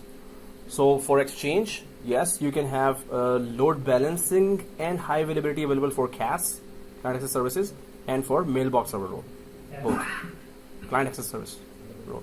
But the thing is, one Exchange fails. This How long is from domain at once. right away? At once if the DAG was configured perfectly, which is database availability group, DAG. So this is just for databases to be highly available. If one exchange server goes down, databases host the mailboxes. So that's the main thing there is, mailboxes, right? So mailboxes will be connecting to the second exchange server right away if DAG service is properly configured, right away. I had this scenario in class, right? In 2 hours. Uh-huh. We launched the secondary one. Secondary exchange, then DAG is not configured properly. Database availability group. Otherwise, it right away it mounts to the database. So there is a database copy here, and its copies on the other one as well. All mailboxes connections are connected to the second one. So that's how you configure the mailboxes. Okay, yeah, it's not that easy, definitely. So guys, can you tell me why? So here root DC, replica DC, right? But here I'm typing replica DC and replica DC. So why there are two replica DCs here? And then in child domain again root DC and then replica DC. So root DC I'll just put, and tree domain also it's the same case. root DC, and then replica DC, because I want to clarify the differences.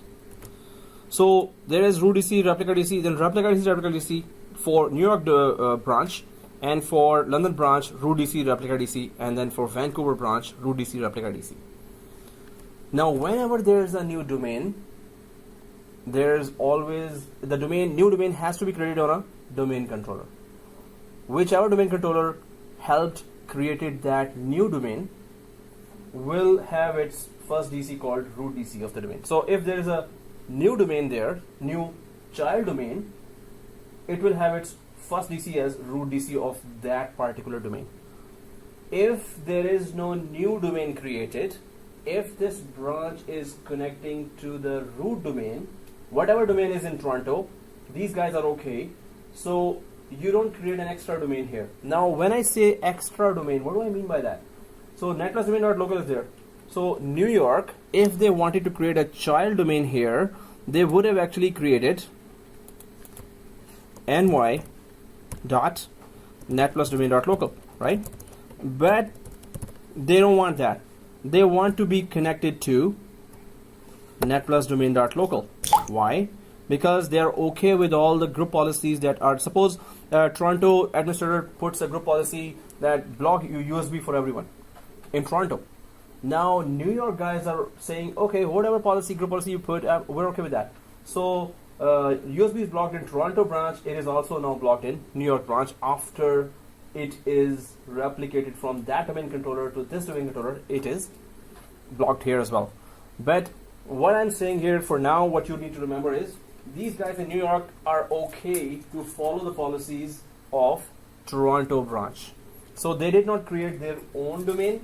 They said that we have a VPN connection here. We can ping the other servers. So we're going to create an extra replica DC, and that replica DC will detect netplusdomain.local. But the London guy says, we don't want your policies. We want to run our own Active Directory operations.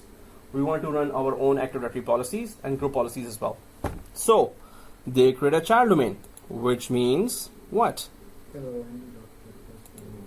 Exactly. So it will be first of all 1.netplusdomain.local. That will be the child domain. Second thing is the rule of thumb here. How child domain really work? It works so separation. First rule is that gets introduced is separation of AD administration. So whatever Active Directory operations are taking place in the parent domain, which is netplusdomain.local, which is located in Toronto, none of those AD operations will be replicated to the child domain, which is 1.netplusdomain.local.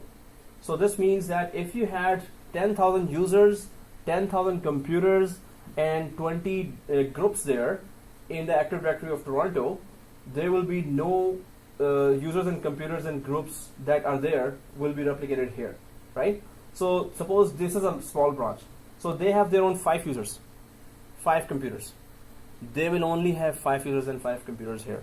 So AD operations are totally separate. So this means that if there's a child domain, you don't want to follow their group policies. You don't want to know how many computers they have, how many users they have, what did they do today in Active Directory, whatever modification was done in Active Directory, it will not be replicated to the child domain controllers, right?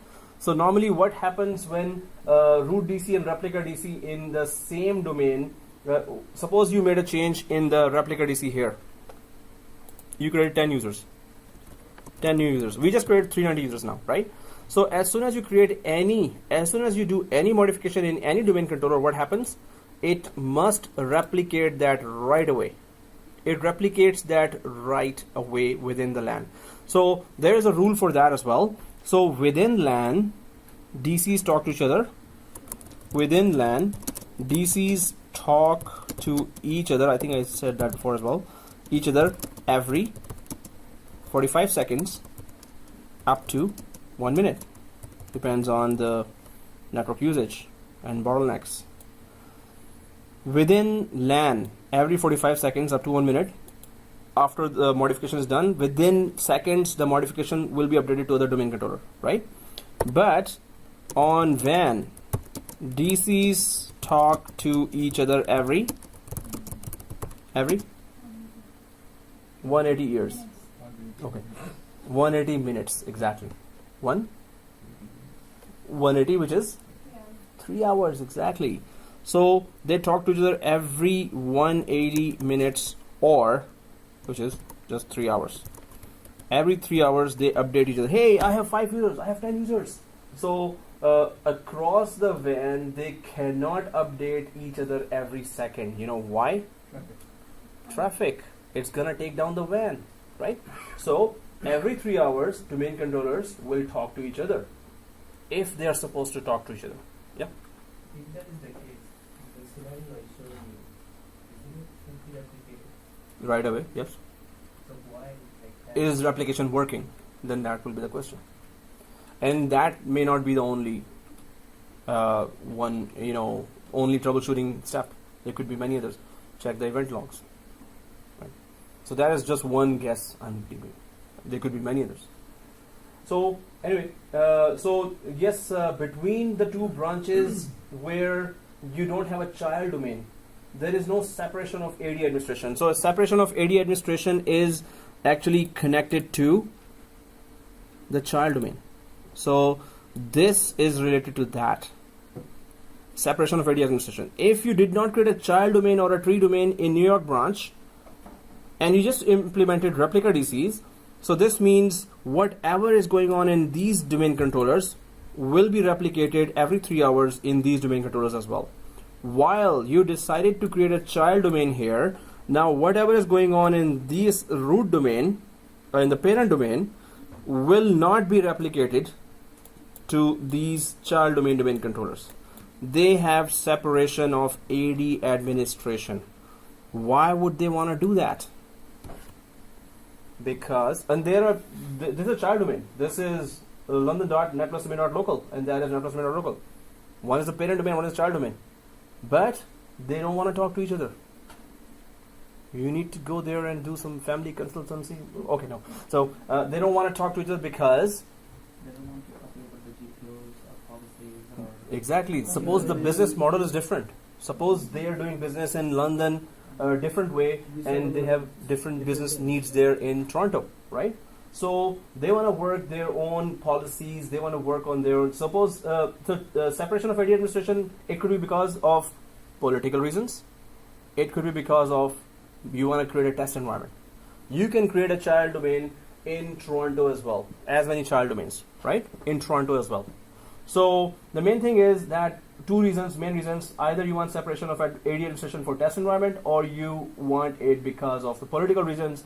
The administrator here or the manager here wants to run their own show because of their different business needs according to that area, right? So separation of AD administration must be very clear when you create a child domain. That domain controllers will not automatically talk to each other. Now I added a word called automatically, right?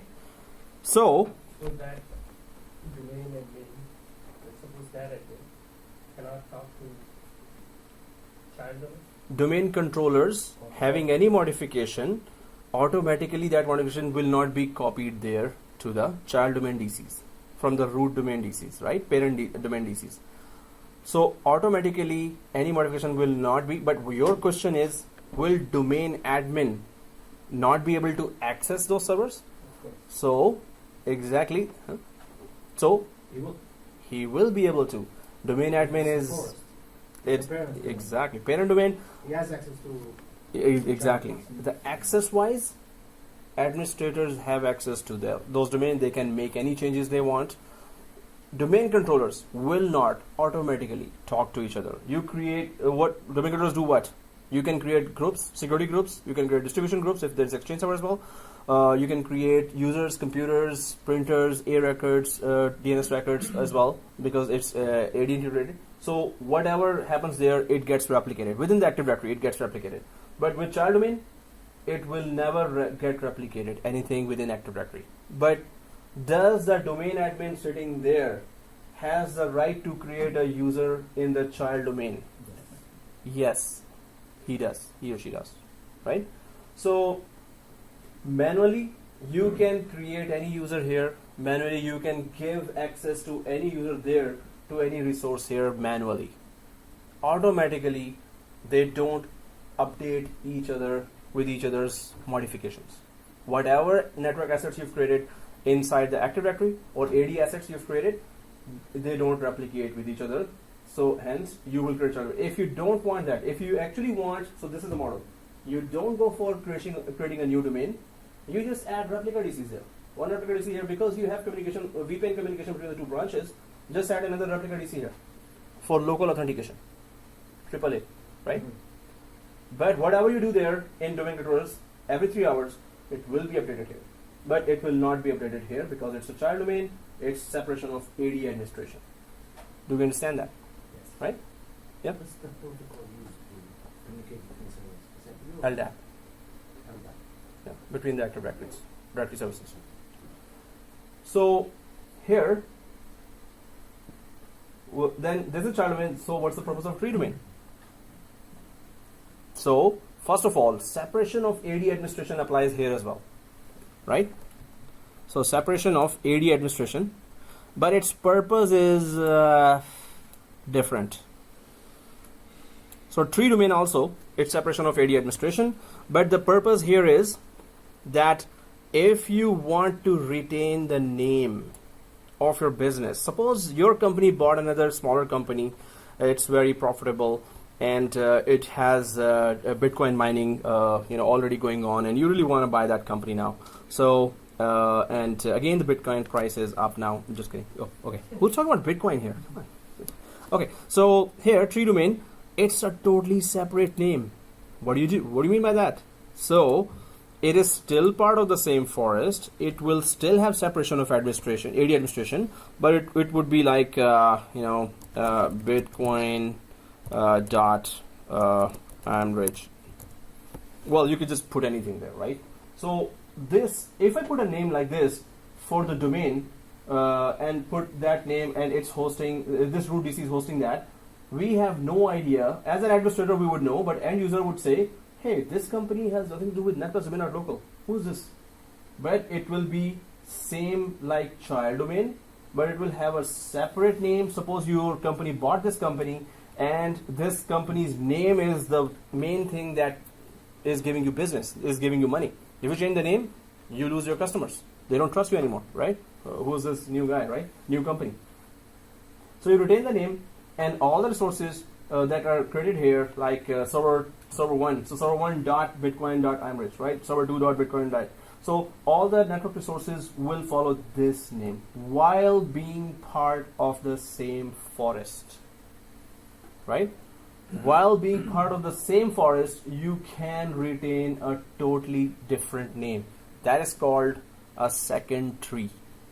You have first DNS namespace, which is netplus.local, London.netplus.local. Suppose there was a child domain here, then New York.netplus.local. Suppose there was a subdomain here, child domain called downtown.newyork.netplus.local.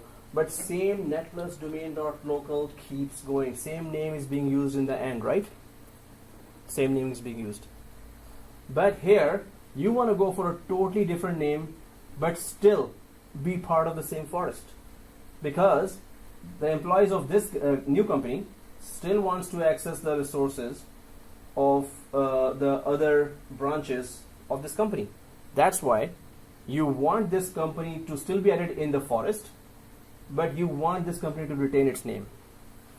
In that case, you create a tree domain, yeah? Even if that company has its own forest? Then you have to, suppose you want this company to retain its name, but don't want to retain its forest, you don't trust its forest. So you can create this tree domain and migrate their users to this forest, in particularly this domain.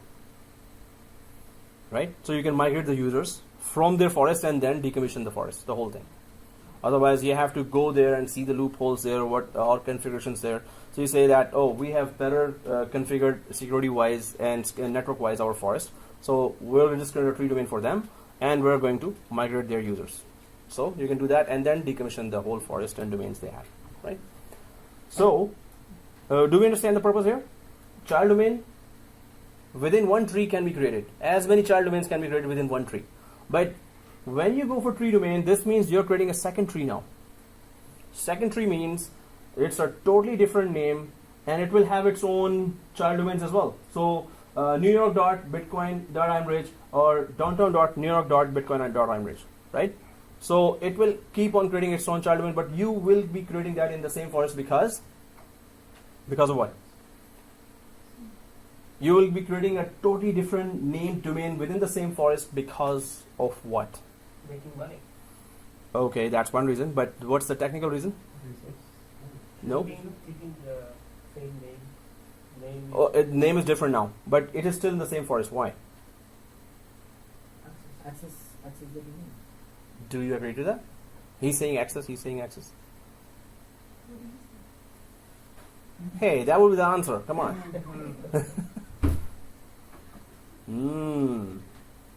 So why are we bothering to put another domain within our forest when it's a totally separate name? Why don't it just create its own forest? So the administrator can.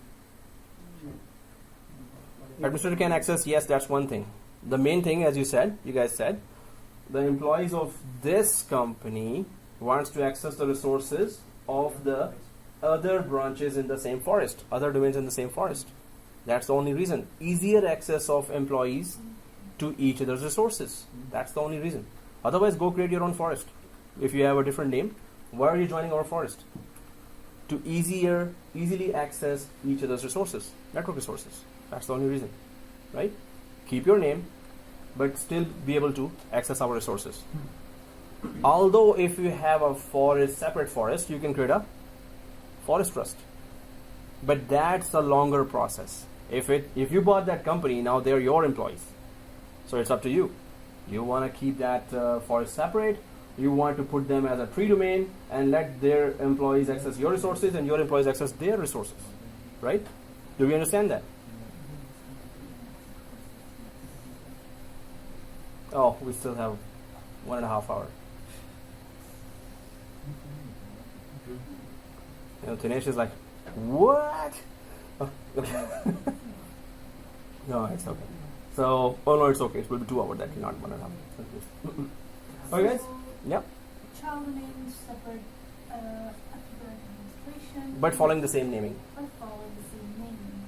Tree domain, same scenario. But Reason why. totally different name. Exactly. The reason why tree domain is there is because easy access to the resources. Forest resources, yeah.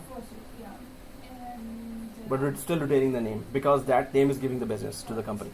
correct. So you don't want to change Bitcoin.imrich to Netplus.local. Their clients they'll lose their clients. Right. So child domain and tree domain, they both have a root DC. If this domain, if has no domain, is joined to Netplus.local, it's a DC. Yeah, if you don't want to create another domain. Exactly. But it's a separate branch, but you don't want to create their own domain. Yeah. But it's a separate branch, right? So this means, yes, we are still following you, but we are just 3 hours away now. We are not in LAN, we are in WAN. So update us every 3 hours. Instead of, if we were in LAN, update us in seconds. Right. Now update us in 3 hours. We still follow you. Consider it as your extended LAN. Do we understand the whole scenario here? Right? So root domain and a branch with no domain and a branch with child domain and a branch with tree domain. Right? Different scenarios and different concepts within the same forest. This is all happening within the same forest, but different scenarios per local business needs, local branch needs, local technical needs, whatever you say, right? So when we create a child domain, if you understand this diagram, okay, let me create another one, and then we do at least one lap of replica DC. So when you create a parent domain, you create its child domain, suppose, and then you create a child domain. So what is the relationship between the two? Parent domain and, okay, child domain, and then the child domain of a child domain. It can be that too. Or child domain. Huh? Grandson, exactly. So, first of all, when we create a child domain, two-way trust relationship is automatically created. Two-way trust relationship is automatically created. Two-way trust, child domain trust, parent domain trust, child domain, right? So two-way trust means still that, okay, so first of all, two-way trust is automatically created. But that means we can manually add each other's users to each. Add means give access to each other's users to each other's resources. Yeah. Another break? No, just kidding. No, yeah. Come on, man. We should have taken a picture instead of just, and put it on WhatsApp that, we really are into the topic so deep that we're like, okay. So, hence the password. Oh, stay awake. So, okay, guys. So, no, it's a great sacrifice you guys are giving, coming from work and then, and yeah, not sleeping very quickly at night and staying up all night as well. So that's a greater sacrifice, right? Okay, so two-way trust is automatically created. We can manually add each other's users to each other's resources, but DCs do not automatically update each other across the WAN. Well, you can create a child domain within the LAN as well. So it's not like across the WAN is the main thing. Across the WAN /LAN, right? So DCs automatically do not update each other, but the child domain parent domain has two-way trust relationship between each other. So manually, you can give users of this child domain access to the network resources of file server, web server in this parent domain, or this parent domain user can have access to any of the network resources in this child domain. Why did I say that parent domain can have access to child domain as well? Because the next rule of thumb is trust is transitive. What does that mean? Transitivity. The law of transitivity. Okay, so yeah, it's transitivity. Yeah. Transformers. Yeah. Transformativity. Optimus Prime. Hey, you still see that, right? I also see that. Okay, so yeah, I have to see because my kids don't leave it. Man, I've seen it 200 times already. Oh, anyway, seriously. Well, back to the class. Yeah. Trust is transitive means if A trusts B and B trusts C, then A trusts C as well, right? So if there was a child domain here, well, if A trusts B and B trusts C, then A trusts C as well. Wow. So that's transitive trust, right? So if there was a child domain, so still the parent domain admin can access easily to that, child. Do I have to say the whole thing? Child domain, right? Yeah, child domain raised to the power 10. Okay, so the thing is, it is transitive, A to Z. So A to Z, exactly. You're right. So okay, guys, we get that. Okay, parent domain, child domain. Now the two-way trust relationship just means that DCs don't talk to each other automatically, but manually you can add each other's users to each other's resources. Is that clear? Right? So, yeah, that too. So if user John here visits, as user John is actually created as a user in this Toronto domain, suppose Toronto Active Directory, right? The user John visits to the London child domain. So user brings his laptop here, and he wants to print to the local printer, or he wants to access the file server of London child domain, and the file server name is fs.lon.netplus.domain.local. So you can easily see that, okay, that file server is actually joined to the child domain, and this user is actually John at Netplus domain.local. Okay, that user is created in the Active Directory of parent domain. Now that user is visiting here. So will that user be able to log into the Windows 8 or Windows 10 client machine that is joined to child domain? Will that user, second question. First question is, will that user be able to log into local client machines which are joined to the child domain? And second question is, will that user be able to access this file server that is connected to the child domain? Two questions. First thing, can this user who is temporarily visiting this branch, if this user is actually a user of parent domain but visiting a child domain branch, so will that user be able to join or log in to Windows 10 machine that is joined to the child domain? Yes. Yeah, because you can manage that. Because the trust, two-way trust. So what are the credentials this user will be using? You have to put a username password. So what do you put there?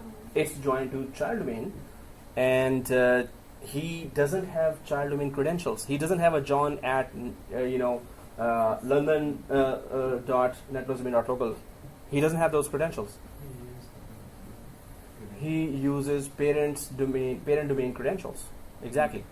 He will be able to use his parent domain credentials to log in from a machine that is joined to the child domain.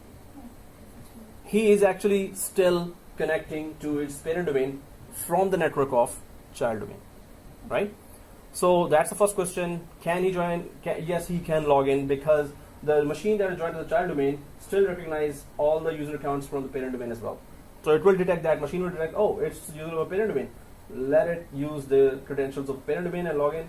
Yes, user will be logged into this domain. The authentication will still come from there, right? But will that user be able to use the file server of the child domain? Provided he is given the access. He is not giving the access. Then what? He has not been manually given the access. No? No? No? Everyone agrees to that? No? Is it a yes or a no? It's so simple that it's confusing. Is it? So yes, he should be able to. No, he was not manually provided the access. Suppose he was not manually provided the access, so he assumes, I'm manager of that Toronto branch. I'm visiting this branch, child domain branch. So I want to access the file server that is joined to the child domain. Will he be able to access that? You're saying no? Have permission. Suppose permission is not given yet. Technically, he can be given a permission, but he was not. Then yes, Only administrator has. He has to have. he is not an administrator. He's a simple manager. No, he will not have access. Yeah. So why did you wake up? Oh, yeah. Then no. So no, he's not an administrator. So Unless he's mapped. no, he's not mad. Please He just visits first time. No, They should suppose no. to share the same resources, regardless their location. No, it's not about location of the user. If the user is in parent domain, a user automatically has no rights to use the resources of the child domain. Automatically. Then no. Yeah. So user will have to be manually added to that file server. Now he can, right? So access should be given there. so administrator can add him easily. So we're gonna do that lab. So we're gonna create a child domain. Then we're gonna give access to the user or parent domain to the child domain. So yes, if there are two-way trust relationship and there are two mini classes going on, right? Okay. Oh yeah. Sorry, what was the last question? God, man. So yeah, this guy does that. So yeah, there was a going on. Time out. I think it's not a timer, it's time. No, this is something else, like, rock and No, it is like oh, this is this. Oh, that is this. This is No, timeout. Yeah. This is timeout. This is this. Exactly. Okay. Yeah. No, it's okay. We're nice people. Okay, guys. So, okay. So, do we understand the concept? Oh, okay. Yeah, so what was the concept that should Oh. can he is he able to access the file? Somebody was busy talking, so we already talked about that, right? I'm sorry, we were My class discussing is over. certification, alright? Certification, which is not even a topic right now. Yes it is. Here it is. It's all After about the class. certification. Totally distracted. So, On the ADDS. about the ADDS certification. Okay. So it is somehow related, right? Yeah. So, yeah. So what's the point of Mm-hmm. DCs between child domains are not automatically That's the point. communicated with each other? We need separation of AD administration. And if we don't want that, we want the DCs to talk to each other, don't create a child domain. So child domain only purpose, separation of AD administration. So a test environment or whatever you have, don't replicate automatically to us. Suppose this is a 5 user branch and this is a 50,000 user branch. So they have 50,000 users there. Why should these 5 users be seeing all the 50,000 users here as well? They should be just managing their own branch with their own small Active Directory and small one file server, and that's a huge branch. So they will be looking for their 5 users within that huge Active Directory. So separation of administration. Only sharing the Name. parent name That's it. only. So automatically, other than that, nothing automatic works. Manually, everything is still the same. Yeah. The You can use one like user that, here. Yeah. So if you don't want that, then again, just put replica DCs. Everything will be replicated there. Then don't change the name. If you want to change the name, this means you go your way, we go our way. But we're still part of the same family, same forest, right?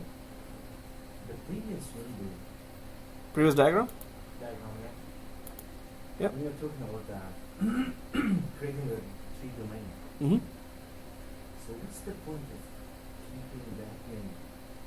Oh, that's You said yeah. it might be crucial to the business. If yeah, It might be. Yeah. Mhm. Group of companies. Yeah. Yeah, but that name is used only internally. That you so suppose the employees use Exchange Server with that, right? So they are now about to give a code to a certain client. The email should be coming from John at Oh, I see. bitcoin.imrich, right? No, So correspondence, they have to say, whoa, this is a legit email, right? Yeah. Okay. So they want to retain the name within the forest. So that's just a possibility. Many organizations said, hey, we have group of companies and they are all total different businesses. They want to use each other's resources, but they want to retain their name. So in that case, 3 domain, right? So, alright guys, any more questions here? So the theory has to be crystal clear because doing the labs, any 5-year-old can do that, right? Lab anyone can do because it's, oh, look at that. He clicked there, I clicked there. He clicked there, click, I did the lab. If you don't know the theory, this is all waste of time. This is for your own good, right? So if you understand, then you're different from an 5-year-old, right? You're then an administrator if you know these design concepts.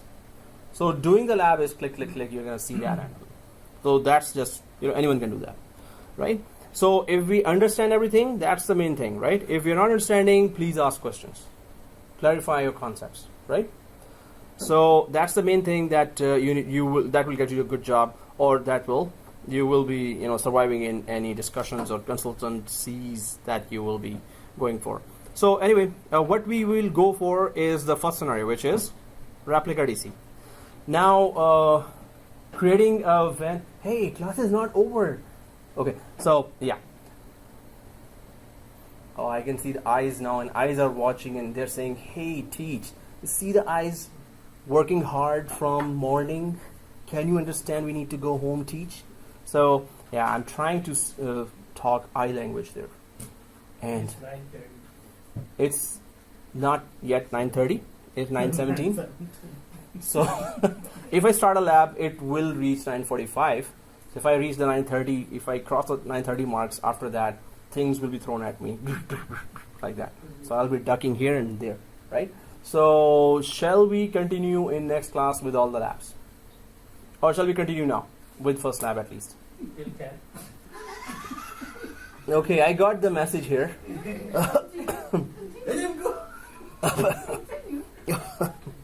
No, there was a message coming. Are you finishing the lab or shall I request again?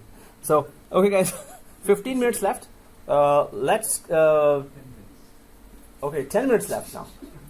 Yeah, clearly 12 to be exact, right? Outside. Yeah, by the time we'll be. So, no, I can start the lab now, but it's not going to finish by that time, right? So, but we never rush the labs. That's the main thing. We understand each and every step of that, and then we go ahead.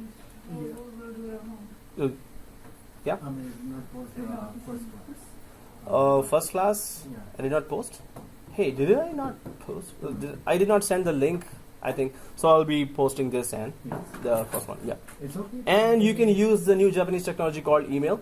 I do read emails. So if the video is not there, can you just No, it was post like that video? Simple one, but still to keep a track. That Oh, first yes. class. Exactly. So, okay, guys, let's continue this discussion and all the labs at on Wednesday, right, at 6:30 sharp, right?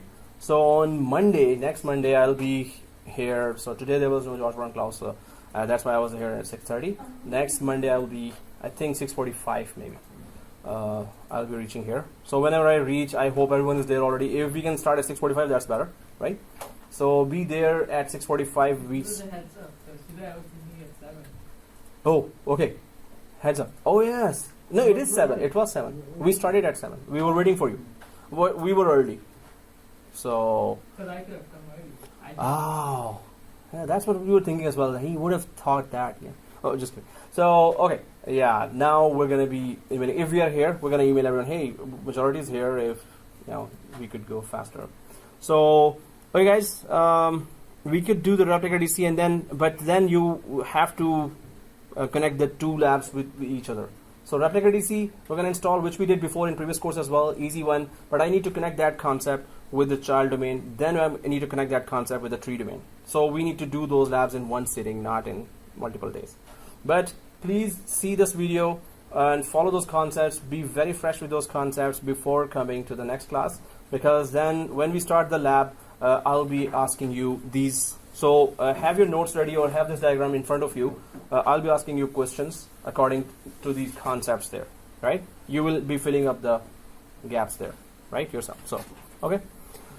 So this video, yeah, I'll just render it and upload it today and send you the link to the Google group. The last class. And the first one. And the first one.